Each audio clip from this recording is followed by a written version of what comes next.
हरे कृष्णा, राधे राधे श्रोताओं। आज हम श्रवण करेंगे भागवत गीता पाठ का 9वां अध्याय। भागवत गीता पाठ के 9वें अध्याय में भगवान श्री कृष्ण सबसे बड़े रहस्य के बारे में बताते हैं। वह बताते हैं कि परमेश्वर की भक्ति का बहुत ही बड़ा फल है और अन्य सभी की भक्ति के छोटे फल होते हैं। भगवान भक्ति और भक्ति के परिणाम के बारे में भी बताते हैं और साथ ही यह भी बताते हैं यदि कोई दुराचारी भी भागवत भक्त बन जाए तो वह भीतर जाता है। केवल अर्जुन से कहते हैं, सुन पार्थ, क्योंकि तुम दोस्त रहित हो, इसलिए मैं तुम्हें विज्ञान सहित ज्ञान का वह गहरा रहस्य बताता हूँ जिसे जान लेने के बाद इस कष्ट भरे संसार से मुक्त हो जाएगा। यह ज्ञान अनश्वर है, यह ज्ञान सबसे बड़ा ज्ञान है, यह ज्ञान ही सबसे बड़ा रहस्य है, यह सबसे अधिक पवित्र है। इसे केवल प्रत्यक्ष अनुभव द्वारा ही जाना जा सकता है। यह धर्म के अनुकूल है, इसका अभ्यास करना भी बेहद सरल है। जो लोग इस मार्ग में श्रद्धा नहीं रखते मुझ तक नहीं पहुँच पाते हैं और इस जन्म मरण रूपी संसार में ही फंसे रहते हैं। मैं ना तो दिखाई देता हूँ और ना ही मेरा शब्दों यानी साधनों द्वारा वर्णन किया जा सकता है। उसी अव्यक्त रूप से मैंने सारी सृष्टि का व्यापक किया हुआ है। सभी प्राणी मुझ में ही निवास करते हैं, लेकिन मैं उनमें निवास नहीं करता और फिर भी सभी अस्तित्व में आई वस्तुओं का निवास मुझ में ही है। मेरे इस दिव्य रहस्य को देख मेरी आत्मा, जो कि सभी जीवों का मूल है, उन सब जीवों को संभाल लेते हुए है, किंतु वह उनमें निवास नहीं करती। इस बात को समझ ले कि जिस तरह सब और चलती हुई तेज हवाएं सदा ही आकाश में स्थित रहती है, वैसे ही सभी अस्तित्व में आए वस्तुएं मुझ में निवास करती हैं। अपनी प्रकृति को वश में रखते हुए मैं इन जीवों के समूह को बार बार उत्पन्न करता हूँ, जो मेरी प्रकृति के वश में होने के कारण बिल्कुल बेवश है। यह कर्म मुझे बंधन में नहीं डालते, क्योंकि इन कर्मों में मैं लिप्त नहीं होता। यह कर्मों से मैं व्यापक नहीं होता, इन सब से आंसू आ ही रहता हूँ। मेरी देख रेख में ही यह प्रकृति सब वस्तुओं को जन्म देती है और इससे ही संसार का चक्र घूमता रहता है। अज्ञानी लोग, जब मैं मानव शरीर धारण किए हुए होता हूँ तब वह मेरी अवहेलना करते हैं, क्योंकि वह मेरी स्वीट रूपाली प्रकृति को नहीं जानते, जो कि सदा पैदा हुए वस्तुओं की स्वामी है। जो लोग राक्षसों और असुरों के स्वभाव को धारण करते हैं, उनकी ऊंची ऊंची इच्छाएं व्यस्त रहती हैं, उनका ज्ञान व्यर्थ रहता है और वह विवेक ही नहीं हो जाते हैं। वह महात्मा लोग जो मोह से मुक्त हो गए हैं, जो दिव्य प्रकृति में निवास करते हैं, वह मुझे ही सब पैदा हुई वस्तु, सब अस्तित्व में आए वस्तुएं का अनश्वर मोह समझकर एक ही भाव से मेरी उपासना करते हैं, हमेशा मेरा ही गुणगान करते हैं। मुझे पाने के लिए लगातार प्रयास करते हुए और अपने पक्के इरादों पर स्थित रहते हुए, उन पर मजबूती से टिके हुए, श्रद्धा से मुझे प्रणाम करते हुए, योग में लगे हुए मेरी उपासना करते हैं। अन्य लोग ज्ञान में यज्ञ करते हुए मेरी उपासना करते हैं। वह मुझे एक रूप वाला और अनेक रूप वाला और सभी दिशाओं की ओर मुख किए हुए जानकर अनेक प्रकार के तथा पूर्ण विश्वास से मेरी उपासना करते हैं। मैं ही कर्म कांड हूँ, मैं यज्ञ हूँ, मैं ही पितरों के लिए पिंडदान, मैं ही औषधि हूँ, मैं ही मंत्री हूँ, मैं ही गलत हूँ, मैं ही अग्नि हूँ, मैं ही आहुति हूँ, मैं इस संसार का पिता और माता हूँ, मैं ही आश्रित आता हूँ और मैं ही ज्ञान का लक्ष्य हूँ, मैं ही पवित्र करने वाला हूँ और मैं ही ओम ध्वनि, मैं ही वेद हूँ, मैं लकी हूँ, मैं ही पालन करता हूँ, मैं ही स्वामी हूँ, मैं ही स्वामी हूँ। वह निवास स्थानों में मैं ही शरण हूँ और मैं ही प्रिय बंधु और प्रिय मित्र भी हूँ। मैं ही उत्पत्ति और विनाश का कारण भी हूँ। मैं ही विश्राम का स्थान हूँ और मैं ही अनश्वर बीजी हूँ। मैं ही गर्मी देता हूँ और मैं ही वर्षा को रोकता और छोड़ता भी हूँ। मैं अमृता और साथ ही मृत जो भी हो, सत्य असत्य पदार्थ और आत्मा भी मैं ही हूँ, जो 3 वेदों को जानने वाला है, जो सोमरस का पान करता है और जो सब पापों से मुक्त भी हो चुका है। वह लोग यज्ञ द्वारा मेरी उपासना करते हुए स्वर्ग पहुँचने के लिए मेरी ही प्रार्थना करते हैं। वह लोग स्वर्ग के पवित्र लोक में जाते हैं और वहाँ देवताओं को मिलने वाले सुख का आनंद लेते हैं। उस विशाल और भव्य स्वर्ग लोक का आनंद भोगने के बाद जब उनका पुण्य समाप्त हो जाता है, तब वह फिर इस संसार में वापस लौट आते हैं। इस तरह शास्त्रों में बताए धर्म का पालन करते हुए और सुख भोगने की इच्छा रखते हुए वह जन्म मरण के आंगन को प्राप्त करते। लेकिन जो भक्तजन इस काम भाव से मेरे ही चिंतन करते हैं, उन लोगों की सभी प्राप्त इच्छाओं का भार और जो भी उन्होंने प्राप्त कर लिया है, उनकी सुरक्षा का भार स्वयं मैं अपने ऊपर लेता हूँ। उनके जीवन की सभी इच्छाओं को मैं स्वयं पूरा करता हूँ। अन्य देवताओं की जो भर्ती पूरी श्रद्धा से वासना करते हैं, वह भी मेरी ही उपासना करते हैं। यह और बात है कि उनकी उपासना ठीक विधि के अनुसार नहीं होती। मैं ही सभी यज्ञ को भोगने वाला हूँ और मैं ही उन जगहों का स्वामी भी हूँ। लेकिन जो लोग मुझे मेरे असली रूप में नहीं जानते, वह नीचे गिर जाते हैं और पूर्ण जन्म को प्राप्त करते हैं। देवताओं के उपासक देवताओं को प्राप्त करते हैं, अस्त्रों के उपासक पितरों को प्राप्त करते हैं और जो मेरी उपासना करते हैं वह मुझे को प्राप्त करते हैं। जो कोई मुझे प्रेम और श्रद्धा से पत्र, फूल, फल ये केवल ही चढ़ाता है, उसके प्रेम और श्रद्धा पूर्वक श्रद्धा से दिए गए उस पार को मैं खुशी से प्राप्त करता हूँ। जो कुछ तू करता है, जो कुछ तू खाता है और जो कुछ तू यज्ञ करता है, जो कुछ तू दान देता है या जो भी तू तपस्या करता है, उन सभी को तुम मुझे दिए जा रहा। पाठ समझकर करता जा। ऐसा करने से तो उन सभी शुभ और अशुभ, उन सभी अच्छे और बुरे परिणामों से मुक्त हो जाएगा जो कि कर्म बंधन के कारण है। अपने मन को कर्म के फल के त्याग के मार्ग में दृढ़तापूर्वक की तरह लगातार मुक्त हो जाएगा और मुझे को प्राप्त हो जाएगा। मैं सभी प्राणियों के लिए तो एक जैसा ही हूँ। मैं कभी किसी से पक्षपात नहीं करता। मुझे ना तो किसी के द्वेष है और ना ही किसी से प्रेम है। लेकिन जो पूरी भक्ति से मेरी उपासना करते हैं, वह मेरे अंदर है और मैं भी उनके अंदर ही हूँ। यदि कोई बड़े से बड़ा दुराचारी भी पूरी श्रद्धा और भक्ति से मेरी उपासना करता है, तो उसे धर्मात्मा ही समझना चाहिए, क्योंकि उसने अच्छा निश्चय कर लिया है और जल्दी धर्मात्मा बन जाता है और उसे शांति और परम गति भी मिल जाती है। इस बात को तो निश्चित रूप से समझ ले कि मेरी भक्ति कभी भी नष्ट नहीं होती और जो लोग मेरी शरण में आते हैं, वह सभी परम गति को पा लेते हैं। इस अस्थायी और दुख भरे संसार में आकर अब तुम मेरी उपासना कर, मेरी पूजा कर। इसलिए हे पार्थ, मन को मुझ में फिर करके मेरा भक्त बन, मेरी उपासना कर। इस प्रकार अपने आप को अनुशासन में रखते हुए मुझे अपना लक्ष्य बनाकर तू मुझ तक पहुंच जाएगा। इसी के साथ भागवत गीता पाठ का 9वां अध्याय खत्म होता है। बाकी के अध्याय भी आपको जल्द ही चैनल पर देखने को मिलेंगे। इसके लिए चैनल को सब्सक्राइब जरूर करें ताकि अगले अध्याय आपसे कभी भी मिस ना हो। और यदि आप काफ़ी समय बाद यह वीडियो को देख रहे हैं, तो आपको बाकी के अध्याय आपको हमारे चैनल की भागवत गीता प्लेलिस्ट में मिल जाएंगे।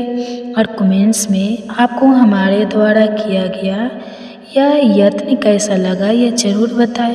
तो मैं मिलूँगी आपको अगले अध्याय में बेहतर तरीके से बताते हैं।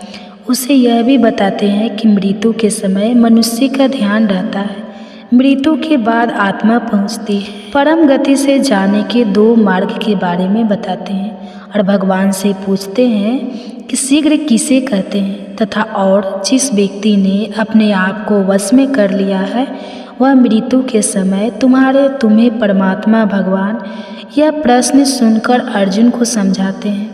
परम सत्य है, ब्रह्मा अस्तित्व वस्तु इस सृष्टि का मूल है, वह सबसे उच्चतम पर अनश्वर है। प्रत्येक जीव के शरीर में स्थित ब्रह्मा आत्मा कहते हैं। कर्म शक्ति का नाम है जिससे सब वस्तु तो अस्तित्व में लाया जाता है और जिससे उन्हें परिवर्तित किया जाता है। अभिभूत नश्वर भौतिक जगत है जिसमें सबसे तेज गई वस्तुओं का नाश या अंत होता है। अभिभूत का आधार परिवर्तनशील प्राकृतिक है। आदि देव जी में रहने वाली दिव्य आत्मा है, उसका दैवी तत्व है जिसका आधार विश्व की आत्मा है। अयज्ञ शरीर है, इसमें सभी एकगुण कर्म किए जाते हैं, जिसका आधार जिसका स्वामी स्वयं मैं ही हूँ। मृत्यु के समय जो व्यक्ति मेरा ही ध्यान करता हुआ शरीर छोड़कर इस संसार से जाता है वह निश्चित ही बिंदास अंदाज है मेरे पद को प्राप्त कर लेता है।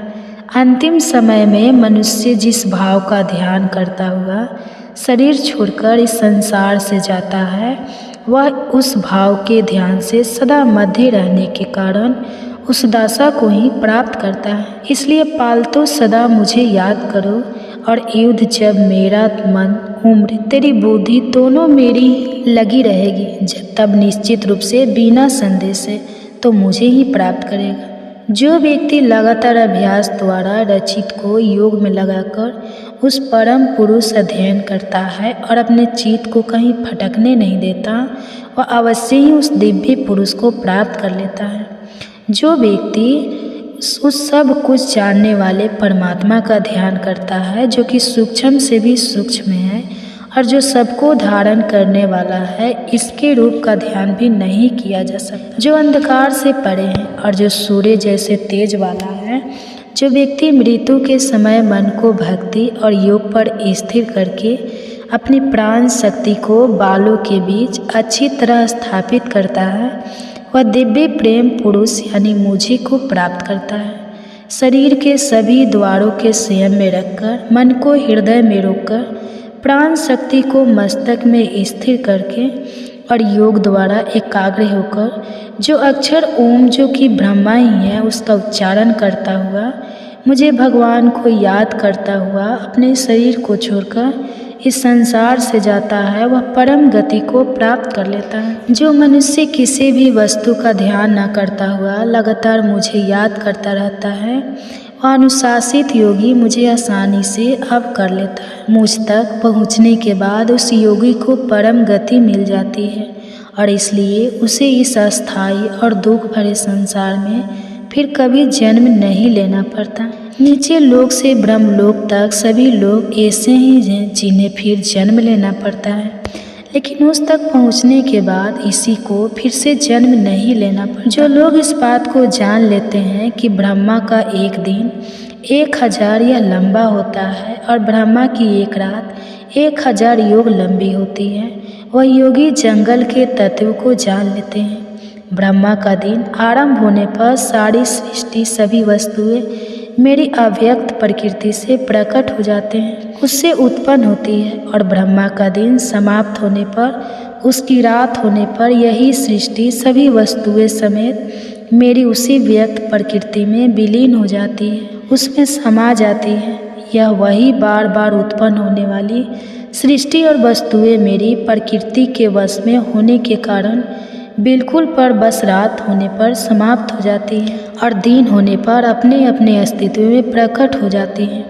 लेकिन मैं इस व्यक्त और व्यक्त से भी परे एक अवैध अस्तित्व है जो अमर है और जो सभी अस्तित्व में आई वस्तुओं के नष्ट हो जाने पर भी नष्ट नहीं होता। यह अनश्वर कहलाता है, इसे परम गति भी कहते हैं।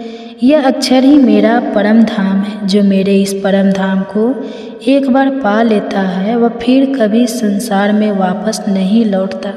वह परम पुरुष जो कि सबसे परे हैं, जिसमें हरे शब्द निवास करते हैं और जिससे यह सारा संसार व्याप्त है, उसे अनन्य भक्तों द्वारा ही प्राप्त किया जा सकता है। अब मैं तुम्हें वह समय बताता हूँ जिसमें मृत्यु के बाद इस संसार से जाने वाले योग की संसार में वापस नहीं लौटते, और वह समय भी बताता हूँ जिसमें जाने वाले फिर संसार में वापस लौट आते हैं। अग्नि प्रकाश 3 शुक्ल पक्ष और उत्तरायण के 6 महीने, यह वह समय है जिसमें संसार में जाने वाले ब्रह्मा ज्ञानी ब्रह्मा तक पहुँच जाते हैं और फिर वापस नहीं लौटते। अंधकार रात्रि कृष्ण पक्ष और दहिनायायन के 6 महीने, यह वह समय है जिसमें से कैसे जाने वाले चंद्रमा की ज्योति को प्राप्त करके संसार में वापस लौट आते हैं। मृत्यु के बाद संसार से जाने के केवल 2 ही मार्ग हैं, प्रकाश में और अंधकार में। एक से जाने वाला संसार में वापस नहीं लौटता, जबकि दूसरे से जाने वाला संसार में वापस लौट आता है। जो योगी इस दोनों मार्गों को जान लेते हैं वह फिर कभी किसी भ्रम में नहीं पड़ते, इसीलिए फालतू योग में जुटा रहा है। यह सब जान लेने के बाद योगी वेदों के अध्ययन, यज्ञ, तप और दान के पुण्य से मिलने वाले फलों के भी परे पहुंच जाता है और सनातन परम पद को पा लेता है। इसी के साथ भागवत गीता का 8वां अध्याय खत्म होता है। बाकी के अध्याय भी आपको जल्दी चैनल पर देखने को मिलेंगे। इसके लिए चैनल को सब्सक्राइब जरूर करें ताकि अगले अध्याय आपसे कभी भी मिस ना हो। और यदि आपका भी समय बाद इस वीडियो देख रहे हैं तो बाकी के अध्याय आपको हमारे चैनल के भक्ति प्लेलिस्ट में मिल जाएंगे, और कमेंट्स में आपको हमारे द्वारा किया गया यह यत्न कैसा लगा यह जरूर बताएं। तो मैं मिलूँगा आपको अगले अध्याय में। गीता पाठ का 7वां अध्याय। भागवत गीता पाठ के 7वें अध्याय में केशव प्राकृतिक और आत्मा के बारे में बड़े ही सहजमय तरीके से बताते हैं। ईश्वर की ही 2 प्राकृतिक निम्न और उच्चतर के बारे में भी बताते हैं। केशव कहते हैं कि मनुष्य के प्राकृतिक गुण ही उन्हें भ्रम में डाले रखते हैं। 4 प्रकार के भक्त ईश्वर के अतिरिक्त अन्य देवताओं की उपासना और ज्ञान का उद्देश्य क्या है, इन सब के बारे में विस्तार से बताते हैं। भगवान कहते हैं, पार्थ, अब यह सुन कि योग का अभ्यास करता हुआ अपने चित्त को मुझ पर लगाकर और मुझे ही अपना आश्रय मानकर पूरी तरह बिना संदेश तू मुझे कैसे जान पाएगा। यह सारा तत्व ज्ञान मैं तुझे विस्तार सहित बताऊंगा। यह सब जान लेने के बाद तुझे और कुछ जानने को बाकी नहीं रहेगा। हजारों मनुष्यों में कोई एक ही इस योग की सिद्धि के लिए प्रयास करता है, और जो लोग प्रयास करते हैं और सिद्धि भी पा लेते हैं, उनमें से भी बड़ी मुश्किल से कोई एक ही मुझे सच्चे रूप में जान पाता है। मेरी 2 प्रकृतियाँ हैं। एक है निम्न भौतिक प्रकृति जो इन 8 रूपों में बटी हुई है, पृथ्वी, जल, वायु, अग्नि, आकाश, मंद, बुद्धि और अहंकार। और दूसरी है मेरी उच्च सूक्ष्म प्रकृति जो ही जीव रूप आत्मा, जिससे यह सारा संसार धारण किया जाता है। इस बात को तो अच्छी तरह समझ ले कि सभी प्राणियों का जन्म इन दोनों प्रकृतियों के मेल से ही हुआ है, और मैं ही इस सारे संसार का मूल हूँ और मैं ही इस संसार का विनाशी भी हूँ। ऐसी कोई भी वस्तु नहीं है जो मुझसे उच्चतर है, जो मुझसे ऊपर है। ऐसा कोई भी सत्य नहीं है जो मुझसे बड़ा हो। मैं ही वह सूत्र हूँ जिसमें सारा संसार पिरोया रहता है। जैसे माला के मोती धागे में पिरोए रहते हैं, वैसे ही सारा संसार मुझ में पिरोया हुआ है। मैं चंद्रमा और सूर्य में प्रकाश हूँ, वेदों में मैं ओम हूँ, आकाश में मैं शब्द हूँ, और पुरुषों में मैं पुरुष, और अग्नि में मैं तेज हूँ। सभी प्राणियों का मैं जीवन हूँ, सभी अस्तित्व में आई वस्तुओं का मैं सनातन बीज हूँ।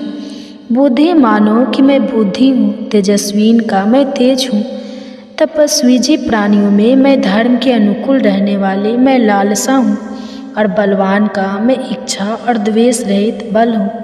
जो भी संसार में भाव सात्विक, राजसिक, तामसिक, सभी केवल और केवल मुझसे ही उत्पन्न हुए हैं। इस बात को समझ ले कि मैं उनमें नहीं हूँ, वह मुझ में है। प्रकृति के इन तीनों भावों, इन तीनों गुणों के कारण भ्रम में पड़ा हुआ यह सारा संसार मुझे गुणों से भी परे अविनाशी को पहचान नहीं पाता, क्योंकि मैं तो इन सब से कहीं ऊपर हूँ। मेरे इस गुण में देवी माया का जीत पाना बहुत ही कठिन है, लेकिन जो मेरी शरण में आते हैं वह इस माया को पार कर जाते हैं। जो बुरे काम करने वाले हैं, जो मनुष्यों में नीच है, ये सब मेरी शरण में नहीं आते। वह धर्मात्मा व्यक्ति जो मुझ में आस्था रखते हैं, जो मेरी उपासना और पूजा करते हैं, वह 4 प्रकार के होते हैं। एक जो मुसीबत में है, जिन पर कोई विपदा आन पड़ती है। दूसरे एक जिज्ञासु जो मेरे विषय में जानना चाहते हैं। तीसरे धन दौलत और संतान आदि पाने के इच्छुक जो कि मेरे कुछ ना कुछ मांगना चाहते हैं। और चौथे हैं ज्ञानी, जिन्होंने सत्य को जान लिया है। इन सब में ज्ञानी सबसे अच्छे हैं, क्योंकि वह सत्य को जानते हैं। वह ब्रह्मा के साथ जुड़े रहते हैं और उसकी भक्ति भी पक्की होती है। ज्ञानी को तो मैं बेहद प्रिय हूँ और ज्ञानी भी मुझे अत्यंत ही प्रिय है। वैसे मेरे में आस्था रखने वाले, मेरी पूजा उपासना करने वाले, मेरे चारों प्रकार के भक्त मुझे अच्छे हैं। लेकिन ज्ञानी को तो मैं ही समझता हूँ, उसे तो मैं अपना ही अंश मानता हूँ, क्योंकि पूरी तरह अपने आप को योग में लगाकर वह केवल मुझ में स्थित होकर मेरे साथ एक हो जाते हैं। वह उस अवस्था को पा लेते हैं जो मानव जीवन में सबसे ऊंचा है। बहुत से जन्मों के बाद जो ज्ञानी यह समझ लेते हैं कि जो कुछ भी है वह वासुदेव ही है, जो कुछ है वह ईश्वर ही है, तब यह जानकर मुझे प्राप्त कर लेते हैं। ऐसे महात्मा बहुत ही दुर्लभ होते हैं, लेकिन जिन लोगों के मन लालसाओं में फंसे हुए हैं, वह उन्हीं लालसाओं की पूर्ति के लिए अलग अलग देवताओं की अलग अलग विधि विधान से पूजा करते हैं। जो भक्त जिस भी रूप की उपासना करना चाहते हैं, उस रूप में मैं उनकी श्रद्धा को अटल कर देता हूँ। उस श्रद्धा से भरा होकर वह भी उसी की आराधना करना चाहते हैं और उसी से ही वह अपने मन चाहे फल पाते हैं। जबकि वास्तव में फल तो मैं ही देता हूँ, लेकिन इन अल्प बुद्धि वाले लोगों को मिलने वाले ऐसे फल तो अस्थायी और नश्वान होते हैं। देवताओं की उपासना करने वाले देवताओं को पाते हैं और मेरी उपासना करने वाले मेरे भक्त अंत में मुझे ही प्राप्त करते हैं। जो लोग मेरे नाम बदलने वाले मेरे श्रेष्ठ रूप को नहीं जानते, वह लोग तो बुद्धिहीन होते हैं। वह मुझे अव्यक्त को देवताओं के रूप में अन्य रूपों में व्यक्त हुआ मानते हैं। अपने ही योग माया में छुपा हुआ कारण मैं सबके सामने प्रकट नहीं होता। यह मूर्ख जगत मुझ अजन्म मुझ अविनाशी को जान नहीं पाता, लेकिन मैं सब कुछ जानता हूँ और मैं सब कुछ जानता हूँ। मैं उस सब को जानता हूँ जो कि अतीत में हो चुका है और जो वर्तमान में इस समय हो रहा है और जो भविष्य में होने वाला है, लेकिन मुझे कोई नहीं जानता। सभी प्राणी इच्छा और द्वेष से उत्पन्न सुख और दुख, लाभ और हानि, उन दुविधाओं के वश में होने के कारण भ्रम और अज्ञानता में फंसे हुए हैं। लेकिन जिन लोगों के पूर्व जन्मों और इस जन्म के पुण्य से सारे पाप नष्ट हो गए हैं, वह सब इस दुविधा के भ्रम से मुक्त होकर अपने व्रतों में स्थित रहते हुए मेरी उपासना करते हैं। वह लोग जो मुझ में शरण लेते हैं और जो जीवन मरण के चक्कर से मुक्ति पाने के लिए प्रयास करते रहते हैं, वह संपूर्ण ब्रह्मा को, संपूर्ण आत्मा को और कर्म के बंधन में सब बातों को जान लेते हैं। वह लोग जो कि मुझे इस रूप में जानते हैं कि मैं ही वह एक हूँ जो इस भौतिक जगत का, सभी देवताओं का, सभी यज्ञों का नियम और नियंत्रक हूँ। वह लोग योग में अपने चित्त को लीन करके मृत्यु के कठिन समय में भी मेरा ज्ञान बनाए रखते हैं। इसी के साथ भागवत गीता का 7वां अध्याय समाप्त होता है। बाकी के अध्याय भी आपको जल्द ही चैनल पर देखने को मिलेंगे। इसके लिए चैनल को सब्सक्राइब जरूर करें ताकि अगले अध्याय आपसे कभी भी मिस ना हो। और यदि आप काफ़ी समय बाद यह वीडियो देख रहे हैं तो बाकी के अध्याय आपको हमारे चैनल की भागवत गीता प्लेलिस्ट में मिल जाएंगे। और कमेंट्स में आपको हमारे द्वारा किया गया यह यत्न कैसा लगा यह ज़रूर बताएं। तो मैं मिलूँगी आपको अगले अध्याय में। भगवान शरीर और मन के निरंतर जागरूक रहने की आवश्यकता के बारे में बताते हैं। आत्म उद्धार ध्यान योग के उपाय। ध्यान योगी के लक्षण, मन की चंचलता का प्रशिक्षण और उसी मन को वश में करने के उपाय के बारे में भी बताते हैं। श्री कृष्ण अर्जुन से कहते हैं, जो मनुष्य कर्म के फल की इच्छा ना रखते हुए अपने नियत कर्तव्य और अपने कर्म को करता रहता है, जो कि उसे करना ही चाहिए, वही योगी है, वही सन्यासी है। वह सन्यासी नहीं है जो यज्ञ करना बंद करते हैं और कोई भी कर्म ना करे। लेकिन भारत तो अनुशासित कर्म ही सन्यास समझ और यह भी जान ले कि कोई भी व्यक्ति अपने स्वार्थ, अपनी सभी इच्छाओं और अपने कर्मों के फल को त्यागे बिना योगी नहीं बन सकता। जो मुनि योग तक पहुंचना चाहता है उसके लिए निष्काम कर्म को साधन बताया गया है। जब वो योग तक पहुंच जाता है तब वहाँ उस योग में टिके रहने चाहिए और वहाँ से आगे बढ़ने के लिए शांति और स्थिरता कुछ साधन बताया गया है। जब मनुष्य इंद्रियों के विषय में या कर्मों में लिप्त होकर उसमें नहीं उलझता और जब मैं अपनी सभी इच्छाओं को त्याग देता है, तब कहा जाता है कि उसने योग को पा लिया है, तब हे योगी कहलाता है। मनुष्य को अपना उद्धार स्वयं ही करना चाहिए और उसे अपना उद्धार स्वयं ही करना होगा। वह मन के द्वारा अपने आप को ऊपर उठाए और अपने मन को कभी नीचे ना गिरने दे, क्योंकि मनुष्य का मन ही उसका शत्रु है और यही मन उसका मित्र भी है। जिसने भी अपने मन को जीत लिया है उसने अपने मन पर काबू पा लिया है, उसका मन ही उसका सबसे बड़ा मित्र बन गया है। लेकिन जो अपने मन को जीत नहीं पाया है उसका मन उसी के काबू में नहीं है, उसका अपना मन ही उसका सबसे बड़ा शत्रु है। जब मनुष्य अपने मन को जीत लेता है और मन जीतने पर जब उसे पूर्ण शांति मिलती है तो उसकी आत्मा सदा समाधि में ही सीमित रहती है। वही सर्दी और गर्मी में, मान और अपमान में, समुद्र दुख में, इन सभी स्थितियों में शांति रहता है। जिसकी आत्मा ज्ञान और विज्ञान अर्जित और अनुभूत यह दोनों प्रकार के ज्ञान से तृप्त हो गई है, जो स्थिर है और जिसने अपनी इंद्रियों को जीत लिया है, इसके लिए मिट्टी, पत्थर, हीरे, ज्वारत, सोना और चांदी एक जैसे हैं। इस समदर्शी मनुष्य को योग युक्त कहा जाता है, अर्थात से भगवान से जुड़ा हुआ कहा जाता है। जो व्यक्ति सभी के एक साधु रहता है, सभी को एक समान ही देखता है, उस व्यक्ति को अधिक श्रेष्ठ माना जाता है। योगी को चाहिए कि वह एक आदमी अकेले बैठकर सावधानी से मन और आत्मा को वश में रखते हुए किसी भी प्रकार से काम ना करते हुए अपने मन को परमात्मा में एकाग्र करे। किसी अच्छे और स्वच्छ स्थान पर, जो कि ना ही बहुत ऊंचा हो और ना ही बहुत नीचा हो, उस पर अपना आसन बिछाकर और उसी पर बैठकर मन को एकाग्र करके चित्त और इंद्रियों को वश में करके आत्मा की शुद्धि के लिए योग्य अभ्यास करना चाहिए। अपना शरीर, अपनी गर्दन और अपने सिर को सीधा उसमें रखते हुए, बिना हिले डुले अन्य किसी भी दिशा में ना देखते हुए, अवचेतन मन से भय रहित ब्रह्मचारी व्रत का पालन करते हुए स्वयं से अपने मन को मेरी ओर मोड़ ले और केवल मुझ में ही ध्यान लगाकर मुझे ही अपनी भक्ति का परम लक्ष्य बनाए। इस प्रकार जिस योगी ने अपने मन को वश में कर लिया है वह हमेशा योग में लगा रहता है, उस शांति और उस परम निर्वाण को पा लेता है। जो मेरे अंदर स्थित है, जो मेरे अंदर मौजूद है, वास्तव में योग उस व्यक्ति के लिए नहीं है जो कि बहुत ही अधिक खाता है, और न ही उस व्यक्ति के लिए है जो बिल्कुल ही नहीं खाता। योग उसके लिए भी नहीं है जो बहुत अधिक होता है या बहुत अधिक जाता है। जिस व्यक्ति की आहार और विहार दोनों नियमित है, जिसकी सभी इच्छाएं और सभी चेष्टाएं है, इसका सोना उठना भी नियमित है, उस व्यक्ति में ऐसा अनुशासन आ जाता है जो उसके सभी दुखों का नाश कर देता है।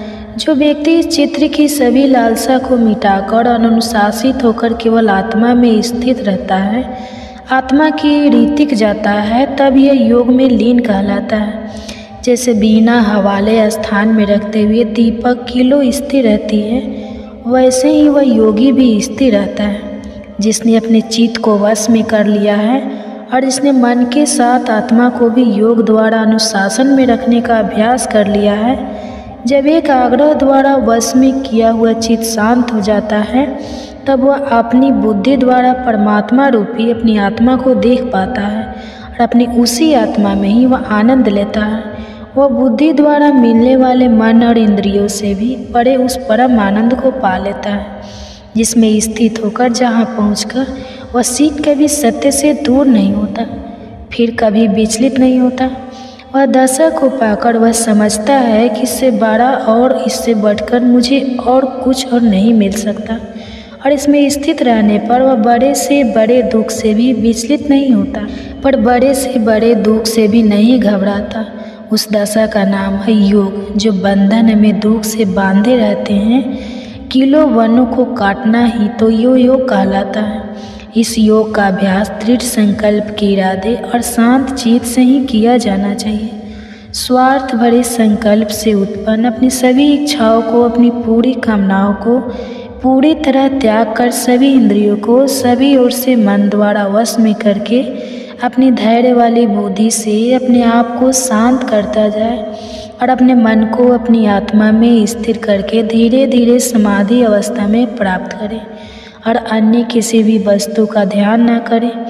चंचल और अस्थिर मन जिस चीज़ और भागने लगे उस और वहाँ अपने मन को काबू में करके और फिर केवल आत्मा के वश में वापस ले आए। सबसे बड़ा सुख उस योगी को मिलता है, इसका मन शांत है, इसके मन के कभी विकार निकल गए हैं, जो निष्पाप है, जो सभी पूर्व पाप कर्म से मुक्त हो गया है और जो परमात्मा के साथ एक हो गया है। इस प्रकार वह योगी जिसने अपने सभी पापों को दूर कर लिया है, जिसने आत्मा को सदा योग में लगाया हुआ है, और यह योगी सरलता से ब्रह्मा के स्पर्श से होने वाले परम में का अनुभव करता है।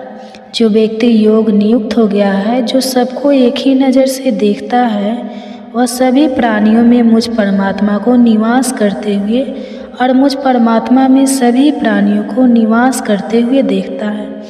वह सबको और सब कुछ एक जैसा ही दिखता है। जो मुझे सब जगह, आप सब जगह मौजूद देखता है और जो सब वस्तुओं को मुझ में व्यापक, मुझ में ही मौजूद देखता है, उससे मैं कभी अलग नहीं होता और ना ही वह मुझसे कभी अलग होते हैं। जो योगी एक ही भाव में स्थिर होकर सभी प्राणियों के हृदय में मुझे यानी परमात्मा को मौजूद मानकर मेरी उपासना करता है, वह चाहे कितना भी कार्यशील क्यों ना हो, चाहे कितना भी काम क्यों ना करता हो, फिर भी वह मुझ में ही निवास करता है। जो व्यक्ति प्रत्येक वस्तुओं को अपने जैसा ही समझकर समान दृष्टि से देखकर वह सबको अपने जैसा ही समझता है, वह चाहे स्वयं सुख में हो या दुख में हो।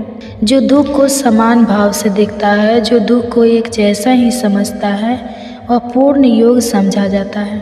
श्री भगवान के यह वचन सुन अर्जुन से कहते हैं, 10 आपने जो मन की क्षमता वाला योग बताया है, मन की चंचलता के कारण मुझे उस पर अमल करना बहुत ही कठिन लगता है। यह मन तो बहुत ही चंचल है, यह बहुत ही तेज, बलवान और जटिल है। मुझे तो यह लगता है कि इस मन को वश में करना हवा को वश में करने के बाद यह बहुत अधिक कठिन है। श्री भगवान उत्तर देते हैं, तुम ठीक कह रहे हो, पर यह मन तो बड़ा ही चंचल है और इस चंचल मन को वश में करना बेहद कठिन है। फिर भी तू जान ले, यह लगातार अभ्यास और वैराग्य द्वारा इस मन को वश में किया जाना संभव है। मैं यह भी मानता हूँ कि इसके लिए योग को प्राप्त कर पाना बेहद कठिन है, जिसने अपने आप को संयत नहीं किया है। लेकिन असंयत व्यक्ति दृढ़ संकल्प द्वारा अपने मन को वश में कर सकता है और उनके मन में एक और शंका उभरती है और वह केशव से कहते हैं, हे केशव, जो व्यक्ति श्रद्धावान होते हुए भी, तेरी भक्ति करते हुए भी चंचल मन वाला होने के कारण नेताओं को वश में नहीं कर पाता और योग के मार्ग पर चलने के बाद इस मार्ग को भटक जाता है और सीधी तरह नहीं पहुंच पाता, उसकी क्या दशा होती है। आध्यात्मिकता और भौतिकता दोनों स्थान से भ्रष्ट होकर किसी भी स्थान पर मजबूती से टीका ना हो पाने के कारण वो ब्रह्मा की ओर जाने वाले मार्ग से भटककर छिन्न भिन्न फटे हुए बादल कीर्तन कहीं नष्ट तो नहीं हो जाता। आप मेरा यह संदेह है पूरी तरह मिटा दो, क्योंकि आपके सिवाय कोई नहीं है जो मेरे इस संदेश को दूर कर सके। भगवान उसे समझाते हैं, सुन पार्थ प्यारे मित्र, जो व्यक्ति अच्छे कर्म करता है, जो अच्छाई के मार्ग पर चलता है, उस व्यक्ति की कभी दुर्दशा नहीं होती। उसका ना तो इस लोक में और ना ही परलोक में विनाश होता है। जो व्यक्ति योग के मार्ग से भटक जाता है वह पुण्य आत्माओं के लोक में जाता है और वहाँ कई वर्षों तक रहने के बाद वह फिर से सदाचारी लोगों के जन्म घर लेता है। ऐसा जन्म इस संसार में बहुत ही दुर्लभ है। वह अपने पूर्व जन्मों में विकसित किए हुए ब्रह्मा के हाथ जोड़ने की सभी देर संस्कारों को फिर प्राप्त कर लेता है और यहाँ के आरंभ फिर पूर्णता पाने के प्रयास में लग जाता है। योग के मार्ग में भटका हुआ ऐसा व्यक्ति, ऐसा योग भी अपने पूर्व जन्मों के अभ्यास में होने के कारण आगे ले जाया जाता है और योग का ज्ञान प्राप्त हो जाने पर ऐसा जिज्ञासु वैदिक नियमों पर पहुंच जाता है। लेकिन जो योगी सब पापों से शुद्ध होकर अपने आप को कठोर परिश्रम से पूर्ण बनाने का प्रयास करता है और वह अपने अनेक जन्मों के परिश्रमों से प्राप्त सिद्धि के कारण आगे ले जाया जाता है और अंत में वह सीधी और परम गति को ही पा लेता है। योगी तपस्वियों से बड़े हैं, वह ज्ञानियों से भी बड़े माने जाते हैं और वह सकाम कर्म करने वालों से भी बड़े हैं। इसलिए तू पार्थ योगी ही बन। सभी योगियों में भी मैं इस योगी को सबसे बड़ा योगी मानता हूँ, जो अपनी संपूर्ण आत्मा को मुझ पर पूरी तरह से समर्पित करके पूरी श्रद्धा और निष्ठा से मेरी उपासना करता है। इसी के साथ भगवत गीता अध्याय 6 खत्म होता है। बाकी के अध्याय भी आपको जल्दी चैनल पर देखने को मिलेंगे। इसके लिए चैनल को सब्सक्राइब जरूर करें ताकि अगले अध्याय आपसे कभी भी मिस ना हो। और याद, काफ़ी समय बाद इस वीडियो को देख रहे हैं तो बाकी के अध्याय आपको हमारे चैनल के भागवत गीता प्लेलिस्ट में मिल जाएंगे और कमेंट्स में आपको हमारे द्वारा किया गया यह तंत्र कैसा लगा ज़रूर बताएं। तो मैं मिलूँगी आपको अगले अध्याय में।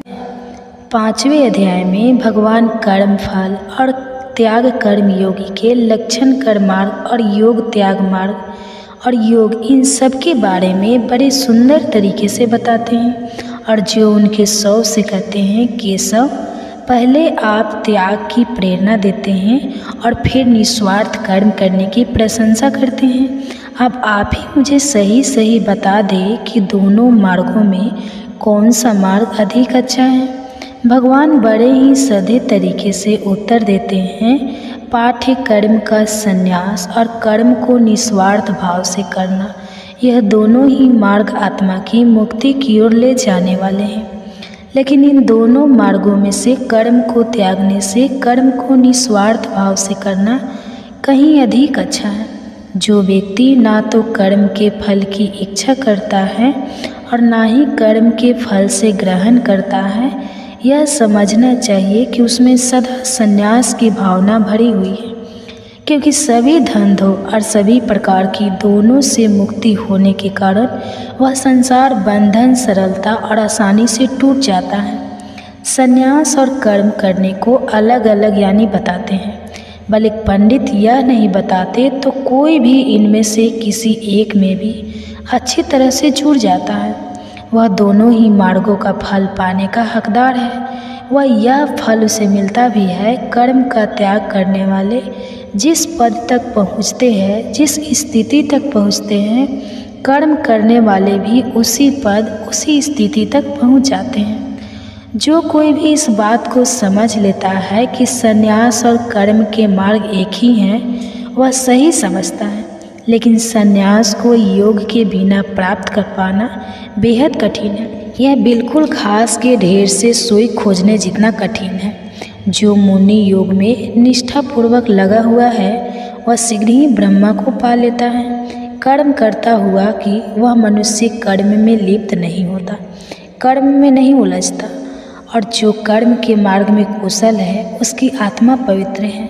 जो अपनी आत्मा का स्वामी है, जिसने अपनी सभी इंद्रियों को जीत लिया है, जिसकी आत्मा सभी प्राणियों की आत्मा और परमात्मा बन गई है, जो मनुष्य भगवान के साथ एक हो गया है और जो सत्य की अच्छी तरह जानता है, वह अपने सभी इंद्रियों का और उन इंद्रियों के विषयों का प्रयोग करता हुआ, वह देखता हुआ, सुनता हुआ और सोता सोता और चढ़ा हुआ चलता हुआ, स्वप्न देखता हुआ और सांस लेता हुआ सला यह समझता है कि मैं खुद कुछ नहीं कर रहा हूँ। बोलते हुए, विसर्जन करते हुए, ग्रहण करते हुए, आंखें खोलते हुए और मोड़ते हुए वह यह समझता है कि केवल इंद्रियां ही इंद्रियों के विषय में लगी हुई है और मैं कुछ नहीं कर रहा हूँ। वास्तव में कर्म करने वाली प्रकृति ही है, वही सब कुछ करती है, हम कुछ नहीं करते।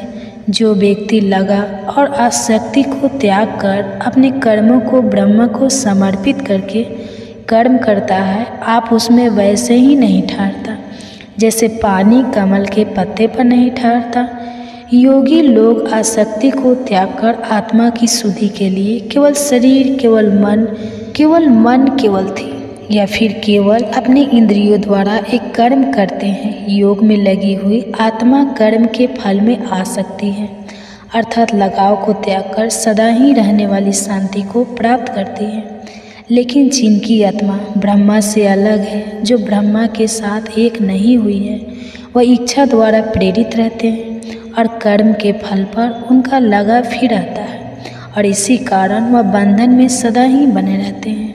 जिस व्यक्ति में मन द्वारा सभी कर्म त्याग कर अपने प्राकृतिक को वश में कर लिया है, वह ना कोई कर्म करता हुआ और ना ही कोई कर्म करवाता हुआ इस 9 द्वार वाले शरीर रूपी नगर में निवास करता है। सर्वोच्च प्रभु आत्मा न तुम लोगों को कर्ता बनाती हैं और ना ही विक्रम करती है और ना ही वह उनको उनके कर्मों के फल द्वारा साथ छोड़ती है। यह तो इन वस्तुओं का स्वभाव ही है जो इन सब में स्थिर होकर इन्हें सब कुछ करवा रहा है। लेकिन मनुष्य के ज्ञान पर अज्ञानता का पर्दा पड़ा हुआ है, इसलिए प्राणी मोह में फंसे हुए रहते हैं। अपने के कारण वह सत्य को देख नहीं पाते। लेकिन जिन लोगों ने ज्ञान द्वारा अपने मोह और अपने अज्ञान का पर्दा हटा दिया है, उनके लिए ज्ञान उनकी आत्मा को वैसे ही प्रकाशित कर देता है जैसे सूर्य सारे संसार को प्रकाशित कर देते हैं, जिससे सब कुछ साफ साफ दिखाई देने लगता है और तब वह सत्य को देख पाते हैं। उस ब्रह्मा का विचार करते हुए अपनी पूरी अंतर आत्मा को उसी की ओर प्रेरित करते हुए, उसे अपना संपूर्ण हृदय से बनाते हुए उसे अपनी भक्ति का एकमात्र लक्ष्य बताते हैं। वह उस दशा तक पहुंच जाते हैं जहां से उन्हें फिर वापस नहीं लौटना होता और ज्ञान द्वारा धुलकर उनके सारे पाप साफ हो जाते हैं, उनके सारे पाप मिट जाते हैं। पंडित लोग इस ज्ञान और इस ज्ञान से उत्पन्न होने के कारण संसार के सभी प्राणियों को, जिनमें उच्च और निम्न स्कूल वालों को, स्त्रियों और पुरुषों और पशु और पक्षियों को, सभी को एक ही नज़र से देखते हैं, सबको एक जैसा ही समझते हैं। जिस व्यक्ति का मन सामने अवस्था में स्थिर हो गया है, अपने इस पृथ्वी पर ही इसी जीवन काल में ही संसार जीत लिया है। परमात्मा वास्तु दोष रहित है, दोस्तों से मुक्त है और सबके समान है, इसलिए ऐसे व्यक्ति परमात्मा में स्थिर है।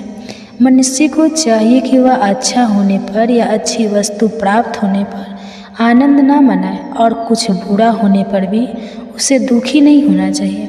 जो मनुष्य इस प्रकार मुक्ति पाने पर मोहित हो जाता है, वही ब्रह्मा को जान लेने वाला है और आखिरकार वह ब्रह्मा विस्तृत हो जाता है, वह ब्रह्मा मिस जाता है। जब आत्मा बाहरी स्पर्शों, बाहरी व्यक्ति या बाहरी वस्तुओं के प्रभाव में आए बिना और मुझे बिना सुख भोग करती है, तभी वह मनुष्य जिसने अपने आप को परमात्मा के योग में लगाया हुआ है, वह ऐसे सुख का आनंद लेता है जो कि अनंत है। भौतिक पदार्थों के भोग से उत्पन्न होने वाले सुख नहीं कहलाते थे। दरअसल वह दूसरों के घर है, वह अस्थायी होते हैं और वह आते जाते रहते हैं। उनका आरंभ होता है और तभी होता है जैसे अस्थायी शिविरों में ज्ञानी को कभी आनंद नहीं मिलता, उसे तो सदा रहने वाले अक्षय सुख ही आनंद देते हैं। जो मनुष्य शरीर छोड़ने से पहले अपने जीवन काल में ही अपने अंदर उठने वाली इच्छा और क्रोध के उबाल को अपने वश में करने को सक्षम है, वही योगी है, वही सुखी है। जो मनुष्य अपने अंदर ही सुख पा लेता है, जो अपने अंदर ही आनंद पा लेता है, और इसी प्रकार जो अपने अंदर ही ज्योति पा लेता है, वह योगी ब्रह्मा रूप हो जाता है और वह मोक्ष और परम गति को प्राप्त कर लेता है। वह पवित्र मनुष्य के सारे पाप नष्ट हो गए हैं, जिनके सारे संदेह भी दूर हो गए हैं, जिनके मन अनुशासित है, जो सभी प्राणियों का भला करने में आनंद लेते हैं, वह मोक्ष और परम गति को प्राप्त कर लेते हैं। जिन तपस्वी आत्माओं ने अपने मन अपने आप को सभी प्रकार की इच्छाओं और क्रोध से मुक्त कर लिया है, जिन्होंने मन को वश में कर लिया है, जिन्होंने आत्मा यानी मुझे परमात्मा को पहचान लिया है, वह और परम गति हमेशा उनके ही निकट स्थित रहती है। जो मुनि बाहरी दृष्टि को बाहर ही रोककर दोनों अंदर और बाहर जाने वाले सवालों को स्मरण करने अपने इंद्रियों, अपने मन, अपनी बुद्धि को वश में कर लेते हैं, ऐसे मुनि मोक्ष पाने के लिए हमेशा तत्पर है। और जिस मुनि ने इच्छा, क्रोध और बहन को वश में कर लिया है, वह मुनि सदा ही मुक्ति ही रहते हैं। वह मुझे ही परमात्मा मानकर और यह जानकारी में परमात्मा ही सभी व्यक्तियों और तत्वों को आनंद लेता हूँ, और मैं ही सभी लोगों का स्वामी हूँ और सभी प्राणियों का मित्र हूँ, यह सब जानकर वह शांति को प्राप्त करते हैं। इसी के साथ भगवत गीता का 5वां अध्याय खत्म होता है। बाकी के अध्याय भी आपको जल्द ही चैनल पर देखने को मिलेंगे। इसके लिए चैनल को सब्सक्राइब जरूर करें ताकि अगले अध्याय आपसे कभी भी मिस ना हो पाए। और यदि आपका भी समय बाद ये वीडियो देख रहे हैं तो बाकी के अध्याय भी आपको हमारे चैनल के भागवत गीता प्लेलिस्ट में मिल जाएंगे। और कमेंट्स में आपको हमारे द्वारा किया गया यह लॉन्ग्स कैसा लगा ज़रूर बताएं। तो मैं मिलूँगा आपको अगले अध्याय में। तो आप सुनिए अर्जुन को किस तरह प्रोत्साहित करते हैं युद्ध के लिए श्री कृष्ण। भागवत गीता के 4थे अध्याय में भगवान ब्रह्मा विद्या की प्राचीन परंपरा के बारे में बताते हैं। वह पूर्ण जन्म के बारे में भी बताते हैं। जब जब धर्म का नाश और अधर्म पड़ने लगता है तब भगवान अवतार रूप धारण करते हैं। अच्छे लोगों की रक्षा, दुख लोगों के विनाश और धर्म की पुनः स्थापना के लिए भगवान युग युग में जन्म लेते रहते हैं। केशव कहते हैं, सुन पार्थ, यह अनुप्रयोग मैंने इस सृष्टि के आरंभ में सूर्य देव को सिखाया था। सूर्य देव ने इसे अपने पुत्र और मनुष्य के पिता मुल्लु को सिखाया था और मनु ने इस राजा इक्ष्वाकु को सिखाया था।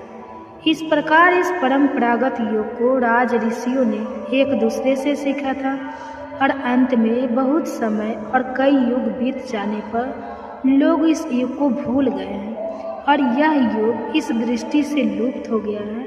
वही प्राचीन योग जो सबसे गहरा उस रहस्य है, वही तुझे मैंने आज बताया है, क्योंकि तू मेरा भक्त भी है और सखा भी है और तू इस दिव्य में कुछ समझ सकता है। यह सुनकर अर्जुन दुविधा में पड़ जाते हैं और केशव से कहते हैं, लेकिन केशव, सूर्य देव का जन्म तो आपसे बहुत ही पहले हुआ था और आपका जन्म सूर्य देव के जन्म से बहुत शुभ हुआ था, तो फिर मैं ये कैसे समझाऊं कि यह वास्तव में आपने ही सूर्य देव को सिखाया था।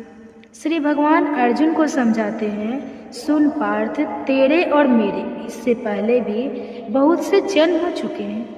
मैं उन सब धर्मों को जानता हूँ, लेकिन तू नहीं जानता था, जबकि मैं अनजान हूँ और मेरी आत्मा भी अनीश्वर है, जबकि वह सभी प्राणियों का ईश्वर हूँ। फिर भी मैं अपनी ताकत का मास्टर लेकर अपनी ही योग माया द्वारा अस्तित्व में आता रहता हूँ। जब जब धर्म का पतन होता है और अधर्म में पड़ जाता है, जब जब पाप पड़ जाता है, तब मैं अवतार रूप धारण करता हूँ।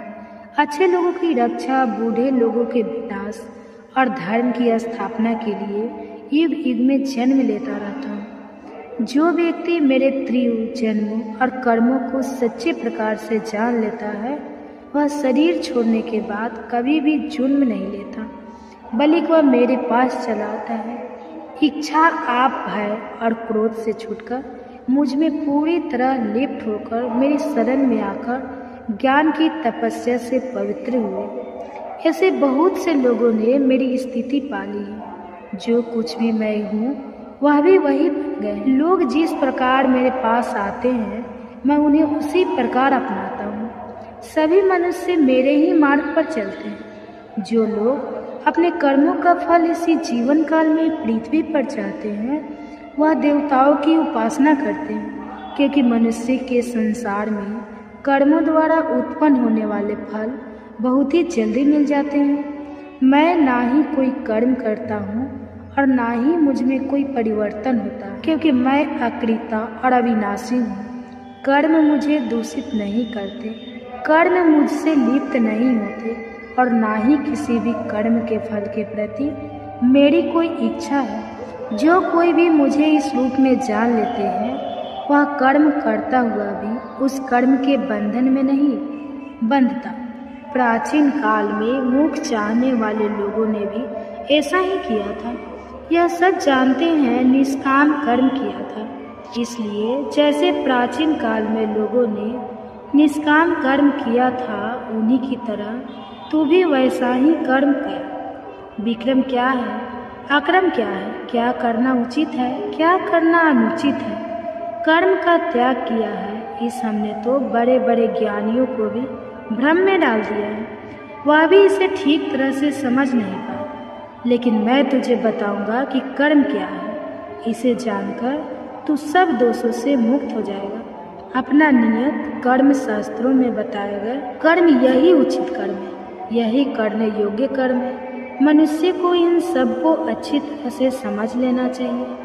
वर्जित कर्म क्या है, क्या करना अनुचित है, उसे यह भी अच्छी तरह से समझ लेना चाहिए। साथ ही अकर्म और कर्म का त्याग किया है, यह भी अच्छी तरह से समझ लेना चाहिए। कर्म की गति को, कर्म की गहराइयों को और कर्म की बारीकियों को समझना भी बहुत कठिन है, क्योंकि कर्म की प्रकृति गुण है। जो मनुष्य कर्म में अकर्म और अकर्म में कर्म पहचान लेता है वही योगी, वही हंसी है, और वह अपने सारे कर्म करता हुआ भी कर्म के बंधन में नहीं बंधता और वह दिव्य स्थिति में ही रहता है।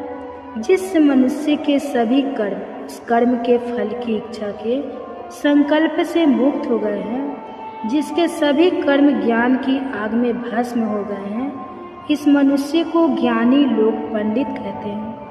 कर्म के फल के प्रति सभी इच्छाओं को त्याग कर सदा तृप्त रहता हुआ, बिना किसी भी कर्म के फल पर निर्भर हुए, वह भला ही सदा कर्म में लगा रहे, फिर भी वह कुछ नहीं कर रहा होता। कोई भी कर्म फल की इच्छा न रखते हुए, अपने चित्रों और आत्मा के वश में रखते हुए, सभी प्रकार के संपदाओं, सभी प्रकार के भोगों, सदनाओं को पूरी तरह से त्याग कर जो केवल शरीर निर्वाह के लिए कर्म करता है, उसे कोई भी दोष नहीं लगता। जो मनुष्य संयोगवश प्राप्त वस्तु से बिना उस वस्तु के कामना किए उसे प्राप्त करने के कोई प्रयास बिना जो भी प्राप्त हो जाए उसमें संतुष्ट रहता है, जो सुख दुख आदि की सभी सुविधाओं से पहुंच चुका है, जो इशारा से मुक्त असफलता और विफलता दोनों में समान रहता है, भोग कर्म करता हुआ भी कर्म के बंधन में नहीं बंधता, जो कर्म को यज्ञ समझकर करता है, जिसका मन मजबूती से ज्ञान में स्थिर हो चुका है, जो ज्ञान ऊपर की तरह से टिक गया है, जो मुक्त हो चुका है, जिसके कर्म के फल के प्रति सभी इच्छाएं और लगाव भी समाप्त हो चुके हैं, ऐसे मनुष्य का कर्म पूरी तरह भ्रमलीन हो जाता है। उसके लिए अर्पण करने वाला परमात्मा है, अर्पित की जाने वाली वस्तु भी परमात्मा है। परमात्मा द्वारा वहाँ पर महत्वपूर्ण की आग में अर्पित की जाती है। जो व्यक्ति अपने कर्मों में परमात्मा को देखता है वह फल स्वरूप फल के रूप में परमात्मा को ही पाता है। कुछ योगी देवताओं की पूजा के रूप में यज्ञ करते हैं, जबकि कुछ ब्राह्मण के ज्ञान में लगे रहते हैं। कुछ लोगों कान, नाक आदि ज्ञान इंद्रियों को, कुछ रूप, गंध, शब्द आदि समस्त विश्व को, कुछ इंद्रियों की संपूर्ण क्रियाओं को यज्ञ के रूप में अर्पित करते हैं। कुछ अपनी भौतिक संपत्ति को, कुछ अपनी तपस्या को, तो कुछ अपने योग अब तो यज्ञ के रूप में अर्पित करते हैं। जबकि कुछ जिन्होंने अपने मन को वश में कर लिया है और कठोर व्रत धारण किए हैं, वह अपने अध्ययन को, ज्ञान को यज्ञ के रूप में अर्पित करते हैं। कुछ लोग प्राणायाम में लगे रहते हैं, तो कुछ अपने आहार को नियमित करके अपने प्राण रूप श्वासों में अर्पण करते हैं। ये सबके साथ व्यंग के ज्ञाता है। यह सभी जानते हैं कि यज्ञ क्या है, और यज्ञ में जीवन द्वारा उनके सारे पाप भी नष्ट हो जाते हैं, उनके सारे पाप मिट जाते हैं। जो लोग याग के बाद बचे हुए पवित्र अनुज्ञा के पवित्र प्रसाद को खाते हैं, वह सनातन ब्रह्मा को प्राप्त करते हैं। लेकिन जो व्यक्ति जबकि नहीं करते, उनके लिए यह संसार ही नहीं, फिर उन्हें पर लोक कैसे मिल सकता है। इस प्रकार शास्त्रों में अनेक प्रकार के यज्ञ बताए हैं। वह सभी ब्रह्मा तक पहुँचने के साधन हैं, और यह जान लेने के बाद तू मुक्त हो जाएगा, क्योंकि बहुत अधिक पदार्थ बंधन में डालने वाले होते हैं और ज्ञान मुक्ति दिलाने वाला होता है। व्यक्ति भौतिक पदार्थों द्वारा या पिछले वाले व्यक्तियों की तुलना में ज्ञान यज्ञ कई गुना अच्छे होते हैं, क्योंकि अंत में सभी कर्म ज्ञान में ही जाकर समाप्त होते हैं। जिससे मनुष्य को मुक्ति मिलती है, उस ज्ञान को तू उन गुरुजनों से सीख जिन्होंने सत्य को समझा है। उनके पास जाकर पूरी निष्ठा और आदर से उनकी सेवा कर, विनम्रता से उस ज्ञान को उनसे अच्छी तरह से जीत। जब तू उस ज्ञान को प्राप्त कर लेगा और उसे अच्छी तरह से समझ लेगा, तब तू फिर कभी इस भ्रम में नहीं पड़ेगा, क्योंकि ज्ञान बिना संदेश है। तो सब जीवों को पहले अपने अंदर फिर मेरे अंदर स्थिर देगा। चाहे तो सबसे बड़ा पापी ही क्यों ना हो, फिर भी तो ज्ञान की नौका द्वारा पापों के बड़े से बड़े समुद्र को भी पार कर जाएगा। जैसे जल उठने पर आघात अपने ईंधन को रात कर देती है, वैसे ही ज्ञान की आग की सभी कर्मों को भस्म कर देती है और मनुष्य को उन कर्मों के बंधन से भी मुक्त कर देती है। इस पृथ्वी पर ज्ञान जैसी पवित्र वस्तु, ज्ञान जैसा पवित्र तत्व और कोई नहीं है। योग द्वारा सिद्ध हुआ मन के समय आने पर स्वयं ही अपने अंदर इस ज्ञान को पा लेता है। जिस व्यक्ति में श्रद्धा है, जो इस ज्ञान को पाने में तत्पर है और जिसने अपनी सभी इंद्रियों को जीत लिया है, वह ज्ञान को पा लेता है और ज्ञान को पाकर वह परम शांति को भी पा लेता है। लेकिन जो मनुष्य अज्ञानी है, इसमें श्रद्धा ही नहीं है, वह नष्ट होकर ही रहेगा। ऐसे व्यक्ति के लिए ना तो यह संसार है, ना उसके लिए यह लोक है, और ना ही उसे सुख मिल सकता है। जिसने योग द्वारा सभी कर्मों को त्याग दिया है, जिसने ज्ञान द्वारा अपने सारे संदेश से नष्ट कर दिए हैं, ऐसे व्यक्ति ने अपनी आत्मा पर अधिकार पा लिया है। उसे मैं कर्म बंधन में कभी नहीं बांधता। इसलिए हे पार्थ, इस अज्ञान से उत्पन्न अपने हृदय में बैठे हुए संदेह को तू ज्ञान रूपी तलवार से काटकर पूरी तरह नष्ट करके योग की स्थिति मिट जाता। उठ और युद्ध के लिए खड़ा हो जा। इसी के साथ भागवत गीता का 4वां अध्याय खत्म होता है। बाकी के अध्याय भी आपको जल्द ही चैनल पर देखने को मिलेंगे। चैनल को सब्सक्राइब जरूर करें ताकि अगले अध्याय आपसे कभी भी मिस ना हो पाए। और यदि आप काफ़ी समय बाद ये वीडियो देख रहे हैं, तो बाकी के अध्याय आपको हमारे चैनल के भगवत गीता प्लेलिस्ट में मिल जाएंगे। और कमेंट्स में आपको हमारे द्वारा किया गया यत्न कैसा लगा, यह ज़रूर बताएं। तो मैं मिलूँगा आपको अगले अध्याय में। तब तक के लिए जय श्री कृष्ण। आप सुनिए भागवत गीता में अर्जुन से क्या कहते हैं श्री कृष्ण। खुद कर्म करती है, आत्मा कर्म नहीं करती, लेकिन अहंकारवश मनुष्य अपने आप को कर्ता समझने लगता है। हमारा शत्रु कोई और नहीं बल्कि हमारी ही इच्छा और क्रोध है। इसलिए इन दोनों पर नियंत्रण रखना आवश्यक है। अर्जुन के शव से कहते हैं, माधव, यदि आप समझते हैं कि बुद्धि का मार्ग सकाम कर्म के मार्ग से अधिक अच्छा है, तो आप मुझे यह भयंकर कर्म करने को या भयंकर युद्ध लड़ने को क्यों कहते हो? ऐसी बातों से आप मेरे मन को भ्रमित कर रहे हो। लेकिन मुझे निश्चित तौर से वह एक बात बता दो कि जिसे करने से मेरी अधिक से अधिक भलाई हो। श्री कृष्ण उत्तर देते हैं, सुन, बाद इस दुनिया के आरंभ से मैंने मुक्ति 12 का होता है। चिंतन करने वाली गहरी सोच करने वालों के लिए ज्ञान का मार्ग बताया है और कर्म करने वालों के लिए शर्मनाक बताया है।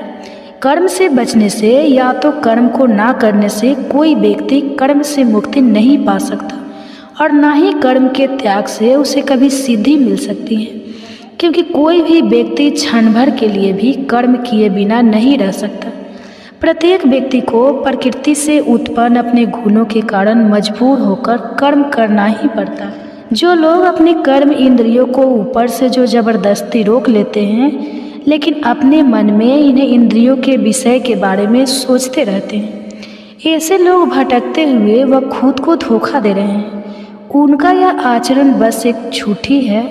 वह व्यक्ति श्रेष्ठ है जो मनुष्य अपने मन से अपनी इंद्रियों को वश में करने में लगे रहते हैं। इसलिए पार्थ, तेरे लिए जो कर्म नियत है, तेरा जो कर्म नियत है तो उसे ही कर। बिना कर्म के तू तेरा यहाँ श्रीयंत्र वह भी नहीं हो सकता। इस संसार में यज्ञ के रूप में किए जाने वाले कर्म, यह बिना निस्वार्थ के किए गए कर्म ही बंधन के मुक्त हैं और इन्हें करने से मनुष्य कभी भी किसी भी प्रकार के बंधन में नहीं बनता। अन्य सभी कर्म बंधन में डालने वाले हैं। इसलिए पार्थ, सभी प्रकार के लगाव को त्याग कर तो यज्ञ की भावना से बिना स्वार्थ के अपना सभी कर्म करता है। जो सृष्टि के आरंभ में प्रजापति ने प्राणियों और यज्ञ दोनों को उत्पन्न किया था और कहा था कि द्वारा तुम फल फूलो, यह यज्ञ तुम्हारी मनचाही इच्छाओं को पूरा करने वाले होंगे। यज्ञ से खुश होकर देवता तुम्हें वह संभोग देते रहेंगे जो तुम चाहते हो। लेकिन जो व्यक्ति इन सुखों को अकेला ही भोगता है और इनसे देवताओं को और दूसरे को नहीं देता, वह तो निश्चित तौर पर ही चोर है। जो लोग यज्ञ से बचे हुए हैं, यज्ञ के पवित्र प्रसाद को खाते हैं, वह सब पापों से छूट जाते हैं। लेकिन जो केवल अपने लिए ही भोजन पकाते हैं और अकेले ही खाते हैं, वह समझो पाप ही खाते हैं। सभी प्राणी अन्न से उत्पन्न होते हैं, अन्य वर्षा से उत्पन्न होती है। वर्षा योग उसे और यज्ञ कर्म से उत्पन्न होता है। कर्मों का फल मूल ब्रह्म है और ब्रह्मा का जन्म परमात्मा से होता है। इसलिए उत्सव अपने ब्रह्मचर्य में स्थित रहते हैं। इस संसार में जो व्यक्ति चलाने में सहायता नहीं देता, वह तो दुष्ट स्वभाव वाले व्यक्ति होते हैं। लेकिन जो मनुष्य आत्मा में ही आनंद लेते हैं, जो आत्मा में ही संतुष्ट रहते हैं और जो आसमान में वितरित है, इसके लिए कोई भी ऐसा कार्य नहीं है जो करना जरूरी हो।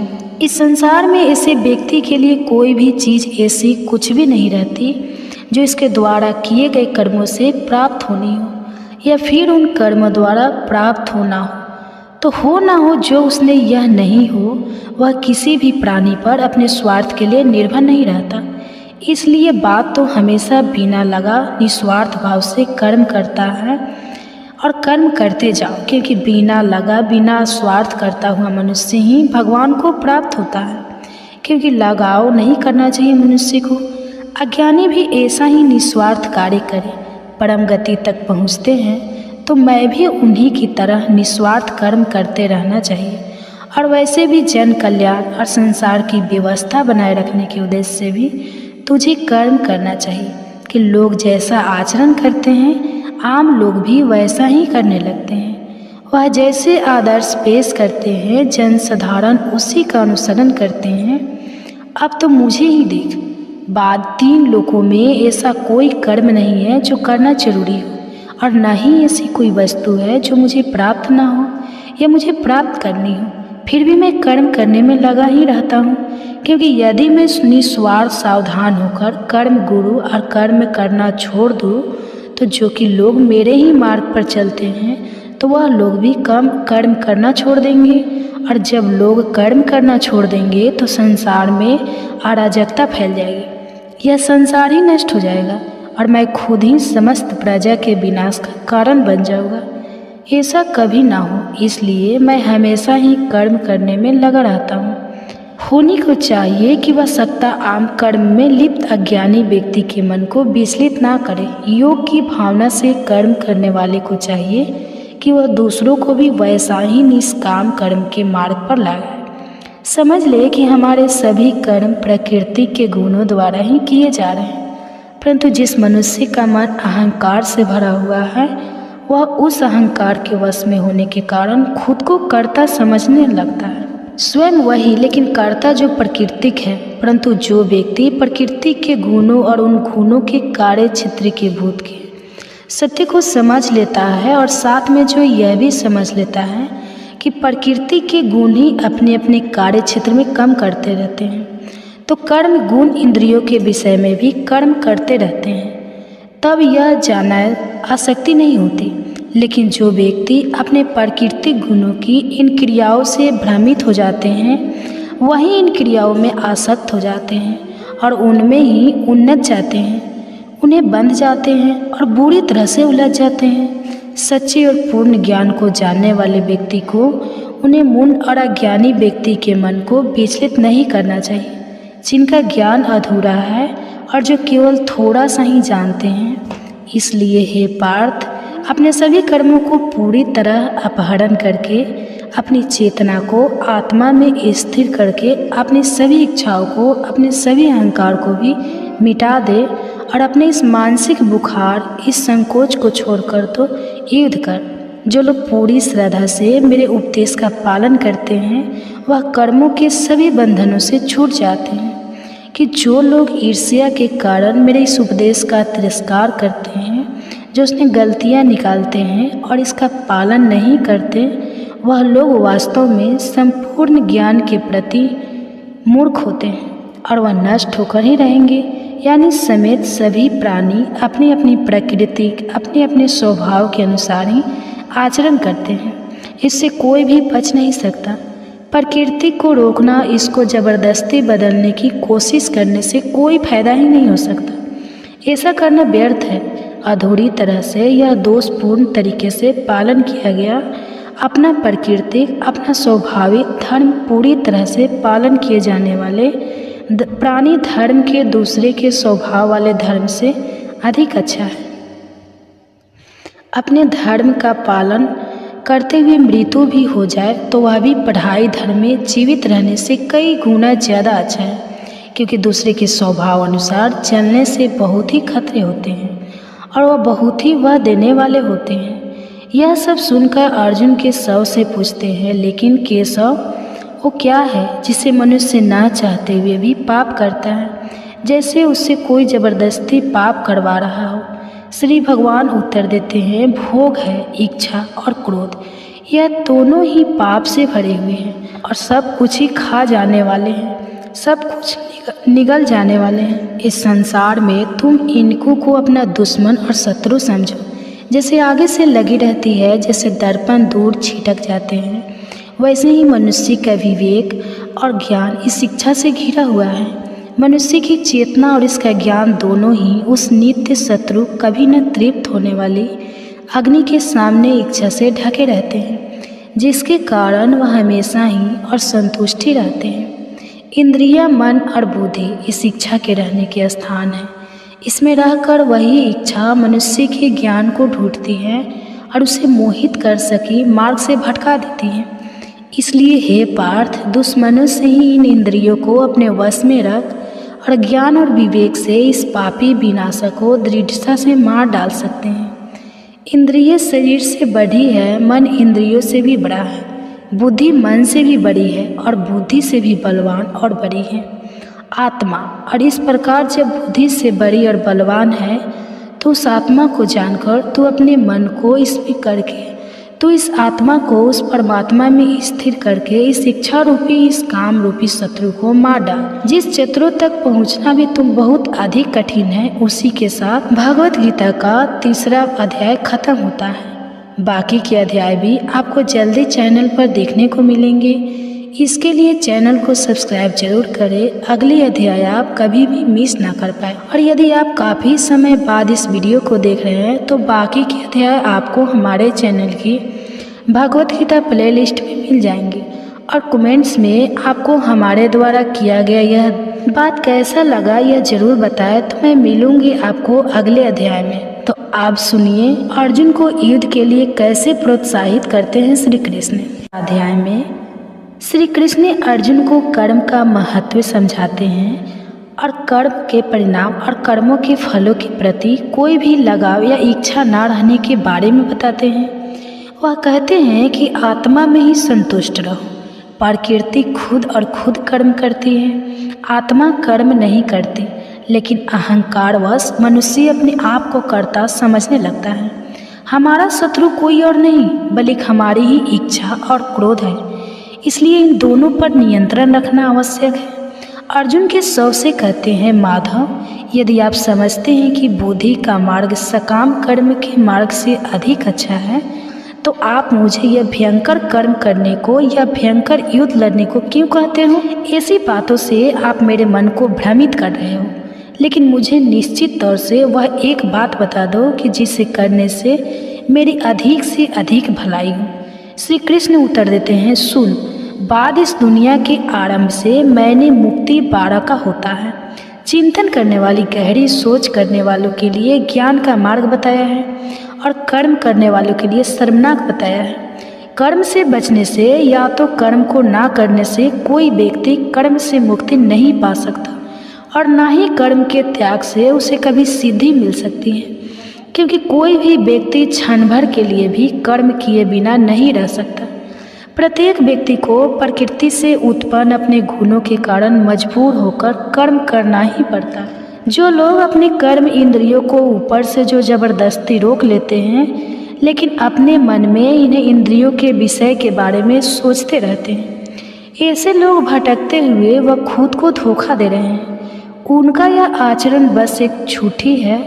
वह व्यक्ति श्रेष्ठ है जो मनुष्य अपने मन से अपनी इंद्रियों को वश में करने में लगे रहते हैं। इसलिए पार्थ, तेरे लिए जो कर्म नियत है, तेरा जो कर्म नियत है तो उसे ही कर। बिना कर्म के तू तेरा यहाँ श्रीयंत्र वह भी नहीं हो सकता। इस संसार में यज्ञ के रूप में किए जाने वाले कर्म, यह बिना निस्वार्थ के किए गए कर्म ही बंधन के मुक्त हैं और इन्हें करने से मनुष्य कभी भी किसी भी प्रकार के बंधन में नहीं बनता। अन्य सभी कर्म बंधन में डालने वाले हैं। इसलिए पार्थ, सभी प्रकार के लगाव को त्याग कर तो यज्ञ की भावना से बिना स्वार्थ के अपना सभी कर्म करता है। जो सृष्टि के आरंभ में प्रजापति ने प्राणियों और यज्ञ दोनों को उत्पन्न किया था और कहा था कि द्वारा तुम फल फूलो, यह यज्ञ तुम्हारी मनचाही इच्छाओं को पूरा करने वाले होंगे। यज्ञ से खुश होकर देवता तुम्हें वह संभोग देते रहेंगे जो तुम चाहते हो। लेकिन जो व्यक्ति इन सुखों को अकेला ही भोगता है और इनसे देवताओं को और दूसरे को नहीं देता, वह तो निश्चित तौर पर ही चोर है। जो लोग यज्ञ से बचे हुए हैं, यज्ञ के पवित्र प्रसाद को खाते हैं, वह सब पापों से छूट जाते हैं। लेकिन जो केवल अपने लिए ही भोजन पकाते हैं और अकेले ही खाते हैं, वह समझो पाप ही खाते हैं। सभी प्राणी अन्न से उत्पन्न होते हैं, अन्य वर्षा से उत्पन्न होती है। वर्षा योग उसे और यज्ञ कर्म से उत्पन्न होता है। कर्मों का फल मूल ब्रह्म है और ब्रह्मा का जन्म परमात्मा से होता है। इसलिए उत्सव अपने ब्रह्मचर्य में स्थित रहते हैं। इस संसार में जो व्यक्ति चलाने में सहायता नहीं देता, वह तो दुष्ट स्वभाव वाले व्यक्ति होते हैं। लेकिन जो मनुष्य आत्मा में ही आनंद लेते हैं, जो आत्मा में ही संतुष्ट रहते हैं और जो आसमान में वितरित है, इसके लिए कोई भी ऐसा कार्य नहीं है जो करना जरूरी हो। इस संसार में ऐसे व्यक्ति के लिए कोई भी चीज़ ऐसी कुछ भी नहीं रहती जो इसके द्वारा किए गए कर्मों से प्राप्त होनी हो या फिर उन कर्मों द्वारा प्राप्त होना हो। तो हो ना हो जो उसने यह नहीं हो, वह किसी भी प्राणी पर अपने स्वार्थ के लिए निर्भर नहीं रहता। इसलिए बात तो हमेशा बिना लगा निस्वार्थ भाव से कर्म करता है और कर्म करते जाओ, क्योंकि बिना लगा बिना स्वार्थ करता हुआ मनुष्य ही भगवान को प्राप्त होता है। क्योंकि लगाव नहीं करना चाहिए मनुष्य को। अज्ञानी भी ऐसा ही निस्वार्थ कार्य करें, परम गति तक पहुँचते हैं। तो मैं भी उन्हीं की तरह निस्वार्थ कर्म करते रहना चाहिए। और वैसे भी जन कल्याण और संसार की व्यवस्था बनाए रखने के उद्देश्य से भी तुझे कर्म करना चाहिए कि लोग जैसा आचरण करते हैं आम लोग भी वैसा ही करने लगते हैं। वह जैसे आदर्श पेश करते हैं जनसाधारण उसी का अनुसरण करते हैं। अब तो मुझे ही देख, बाद 3 लोकों में ऐसा कोई कर्म नहीं है जो करना जरूरी हो, और न ही ऐसी कोई वस्तु है जो मुझे प्राप्त ना हो या मुझे प्राप्त करनी हो। फिर भी मैं कर्म करने में लगा ही रहता हूँ, क्योंकि यदि मैं निस्वार्थ सावधान होकर कर्म गुरु और कर्म करना छोड़ दूँ तो जो कि लोग मेरे ही मार्ग पर चलते हैं तो वह लोग भी कम कर्म करना छोड़ देंगे। और जब लोग कर्म करना छोड़ देंगे तो संसार में अराजकता फैल जाएगी। यह संसार ही नष्ट हो जाएगा और मैं खुद ही समस्त प्रजा के विनाश का कारण बन जाऊंगा। ऐसा कभी ना हो, इसलिए मैं हमेशा ही कर्म करने में लगा रहता हूँ।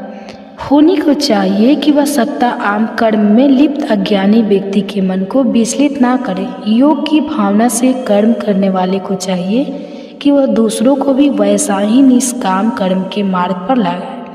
समझ ले कि हमारे सभी कर्म प्रकृति के गुणों द्वारा ही किए जा रहे हैं, परंतु जिस मनुष्य का मन अहंकार से भरा हुआ है वह उस अहंकार के वश में होने के कारण खुद को कर्ता समझने लगता है। स्वयं वही, लेकिन कर्ता जो प्राकृतिक है, परंतु जो व्यक्ति प्रकृति के गुणों और उन गुणों के कार्य क्षेत्र के भूत के सत्य को समझ लेता है, और साथ में जो यह भी समझ लेता है कि प्रकृति के गुण ही अपने अपने कार्य क्षेत्र में कम करते रहते हैं, तो कर्म गुण इंद्रियों के विषय में भी कर्म करते रहते हैं, तब यह जाना आसक्ति नहीं होती।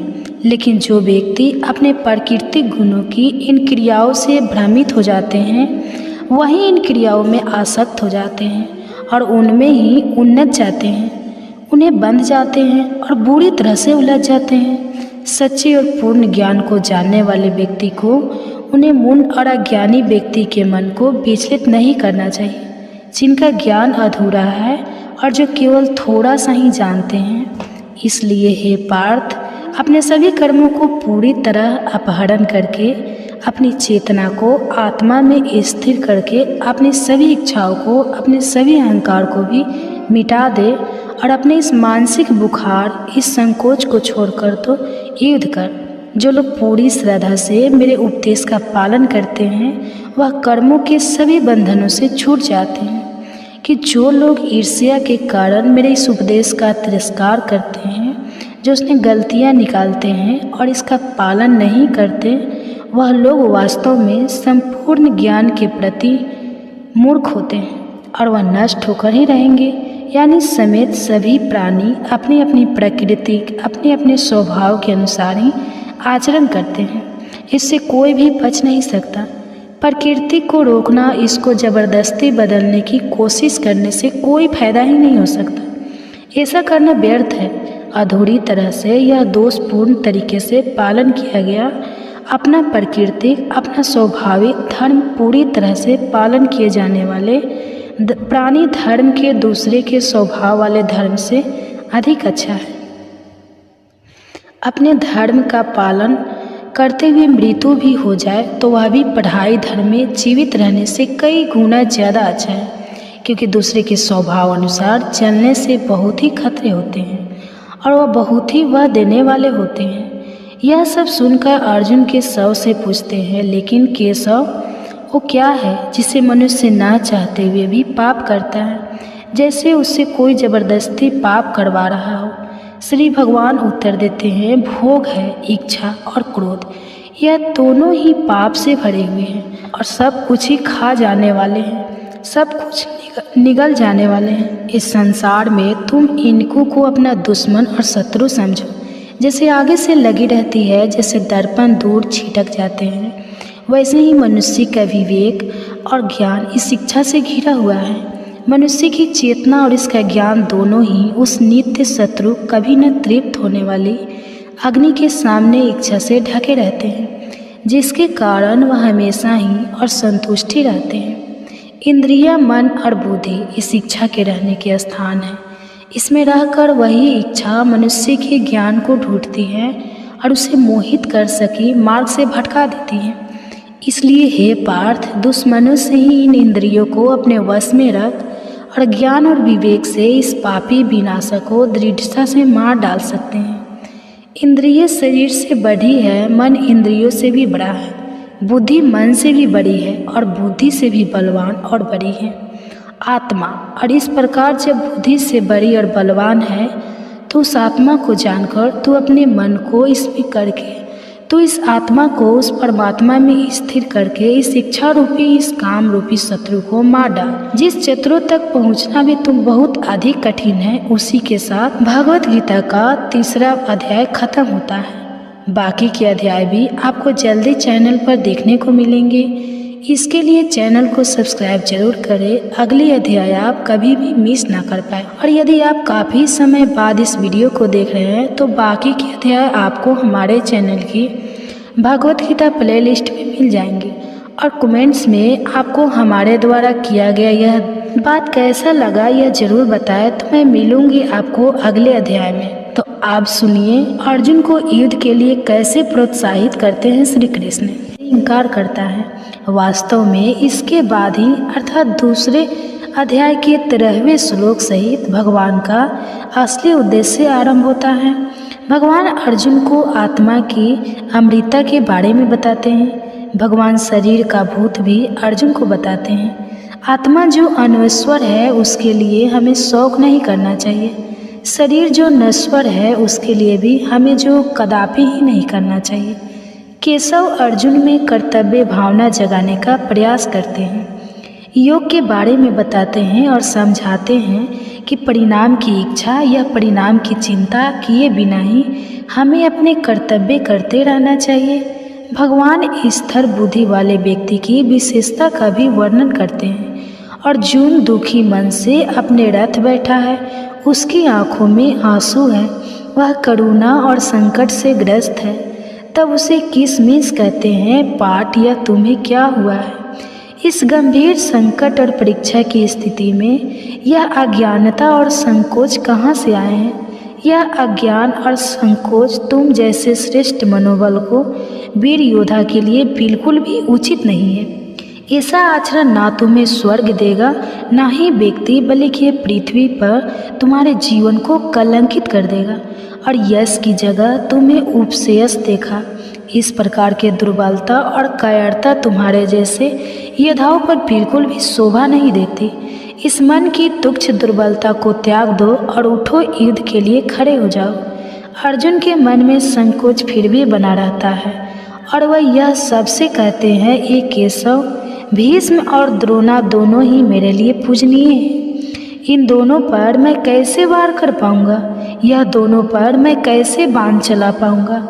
इन दोनों पूर्ण ऊपर मैं बात चलाऊं। इससे अच्छा होगा कि मैं संसार में भिक्षा मांगकर, जो भले ही वह अपने फायदे का ही सोच रहे हैं, लेकिन वह मेरे गुरु हैं और अपने गुरुजनों पर मजबूत कैसे करूं और उन्हें मारकर मैं इस सांसारिक सुख को कैसे भोग पाऊंगा जो कि उन्हीं के रक्त से लाल होंगे। और हम तो यह भी नहीं जानते कि हमारी भलाई किस में है, हमारी जीत में या उनकी जीत में।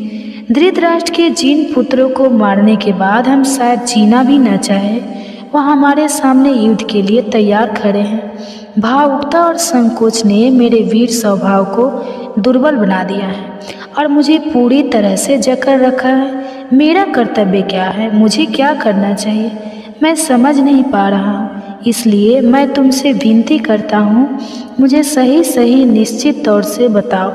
मेरी भलाई इसमें है, मैं तुम्हारा शिष्य हूँ, तुम्हारी शरण में आया हूँ, मुझे अपनी शरण में लो, उच्च शिक्षा दो। चाहे मैं धन दौलत से भरी इस पृथ्वी का राजा केवल ना बन जाऊँ, जहाँ ना ही मेरा कोई शत्रु हो और ना ही मेरा कोई बराबरी का हो।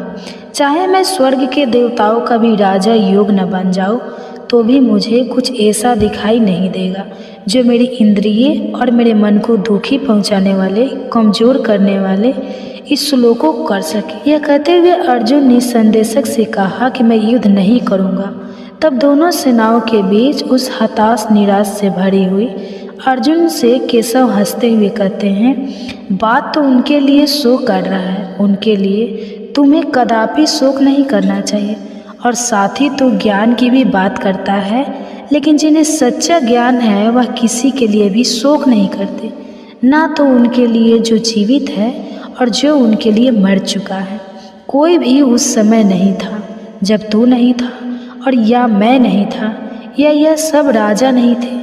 नहीं आगे कोई ऐसा समय आएगा जब हम सब नहीं रहेंगे, जब आत्मा एक शरीर में बचपन, जवानी, बुढ़ापे के दौर से गुजरती है।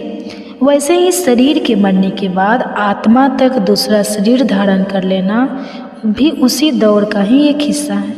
यानी उद्धार व्यक्ति ना ही इससे घबराते हैं, उन्हें इससे विचलित होते हैं। सुनो पार्थ, अपने जीवन काल में हम जो सर्दी, गर्मी, सुख, दुख का अनुभव करते हैं वह इंद्रिया का उनके विषय के कारण ही होते हैं। वह आते जाते रहते हैं, उनका हर अपनी है, तुरंत भी है, वह सदा के लिए नहीं रहते।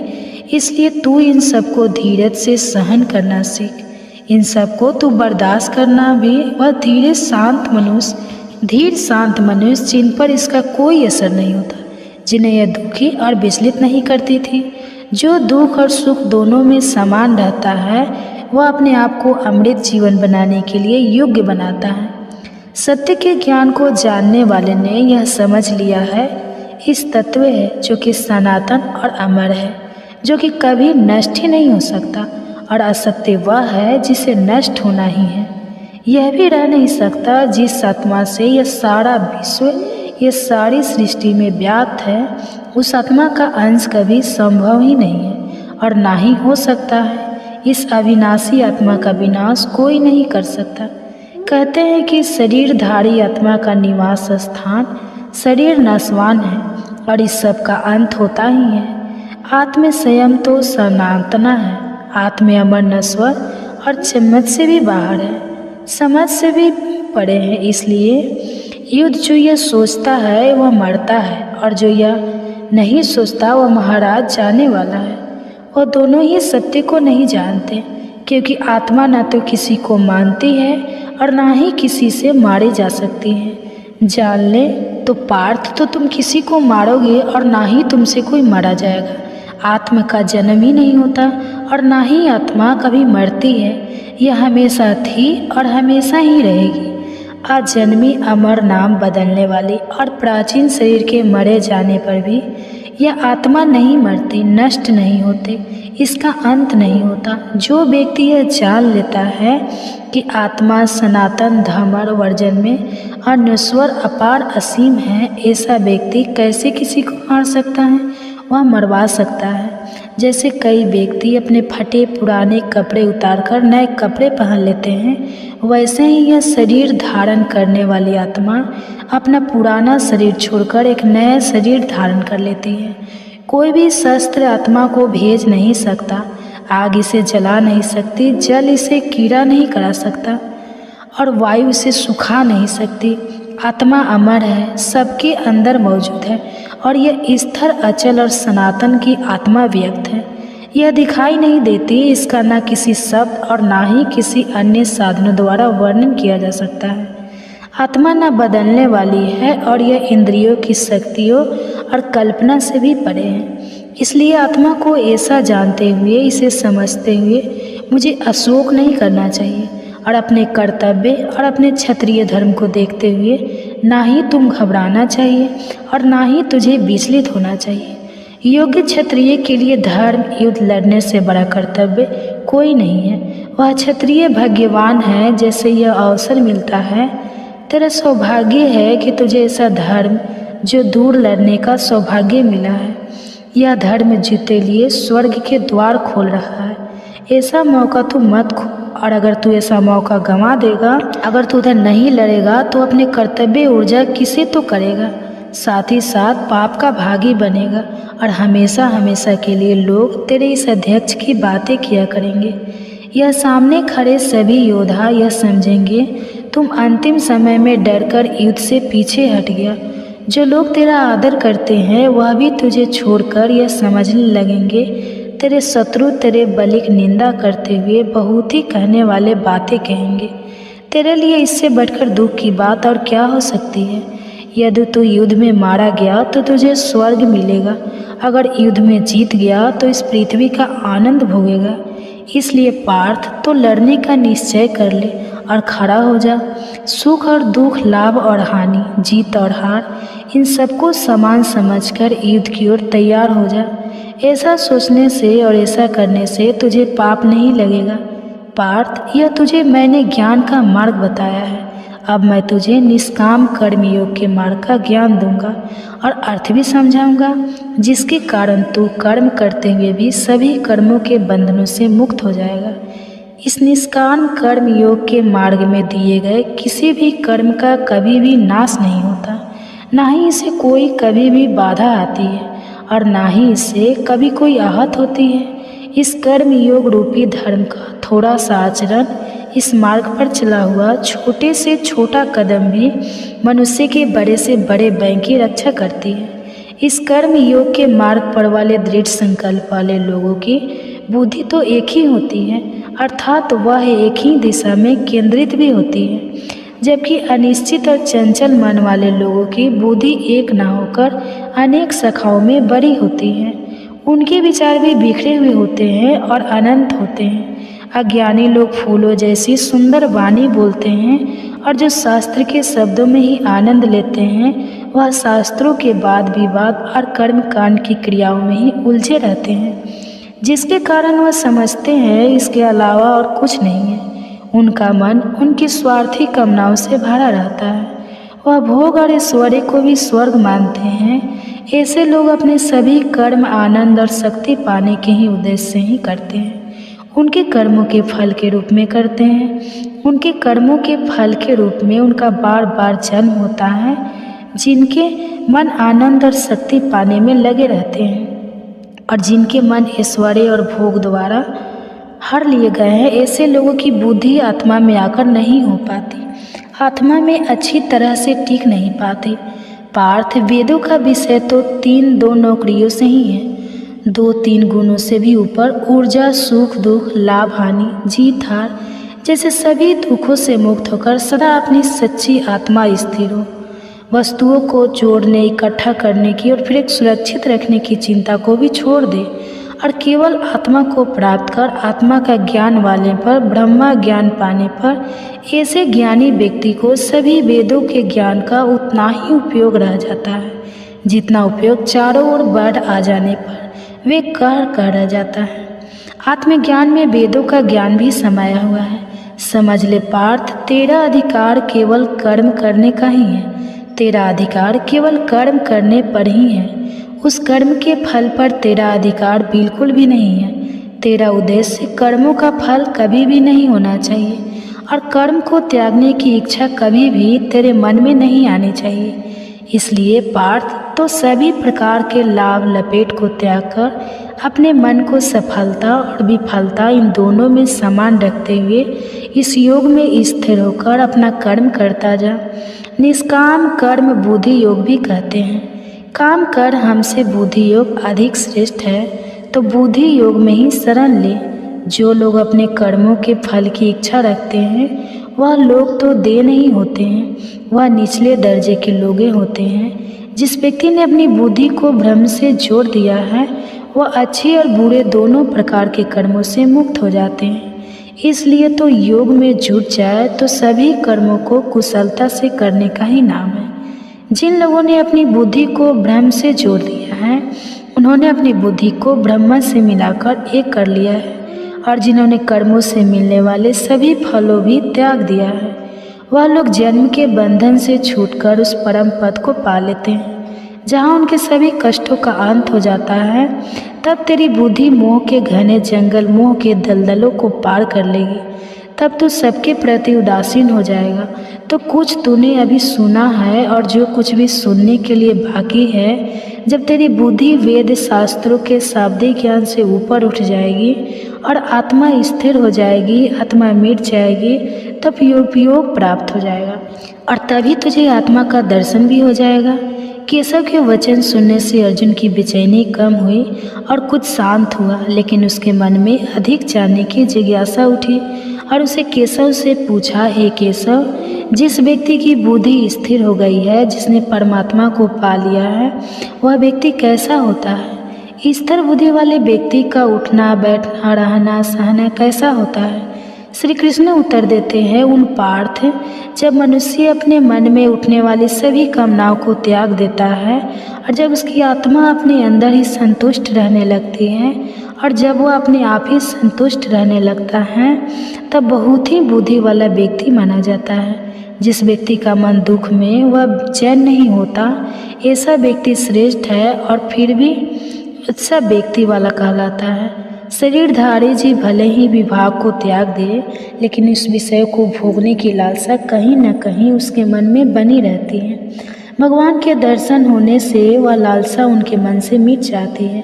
पार्थ, मनुष्य भले ही विवेकशील हो और पूर्णता और परम प्रगति पाने के लिए लगातार कोशिश करता रहे, फिर भी उसकी बलवान इंद्रियां उसके मन को विचलित कर ही देती हैं। इसलिए उन सभी इंद्रियों को वश में करके मेरे पलायन होकर हाथ जोड़कर मेरे ध्यान में स्थिर रहना चाहिए, क्योंकि जिस व्यक्ति की इंद्रियां उसके वश में है, उसी की बुद्धि दृढ़ता पूर्वक स्थिर रहती है। जब कोई मनुष्य अपने मन में इंद्रियों के विषयों को ध्यान करने लगता है, जब वह उनके बारे में सोचने लगता है, तब उसके मन में उन विषयों में लगाव हो जाता है। लगाव से इच्छा उत्पन्न होती है, इच्छा से क्रोध उत्पन्न होता है और क्रोध मनुष्य को नष्ट कर देता है। लेकिन अनुशासित मन वाला मनुष्य, जिसने अपनी इंद्रियों को अपने वश में किया हुआ है, वह लगाव उद्देश्य इन दोनों से मुक्त होकर इंद्रियों के विषय में विचलन करता है और उन्हें भोगता है। ऐसा मनुष्य आत्मा की पवित्रता और आत्मा की शुद्धता को प्राप्त कर लेता है। आशित व्यक्ति में स्थिर बुद्धि नहीं होती। आशित व्यक्ति बुद्धि को एकत्रित करने की शक्ति नहीं होती। जिसमें एकाग्रता नहीं है उसे शांति नहीं मिलती, और जो शांति नहीं है उसे सुख भी नहीं मिल सकता। ऐसे व्यक्ति को सुख मिलना असंभव है। जब मन भटकते इंद्रियों के पीछे भागता है, तो वही इंद्रियां मनुष्य की समझ को वैसे ही हर लेती है, जैसे जल में चलने वाली नौका को तेज हवाएं सही रास्ते से भटका कर साथ ले जाती हैं। लेकिन जब मनुष्य अपनी इंद्रियों को सभी ओर से अपनी ओर खींच लेता है, तभी उसकी बुद्धि दृढ़ता से स्थिर हो जाती है। सभी प्राणियों के लिए जब रात होती है तब संयमित तो जाते रहते हैं, और जब सभी प्राणियों के लिए जागने का समय होता है तो वह इस प्राणी के लिए रात होती है।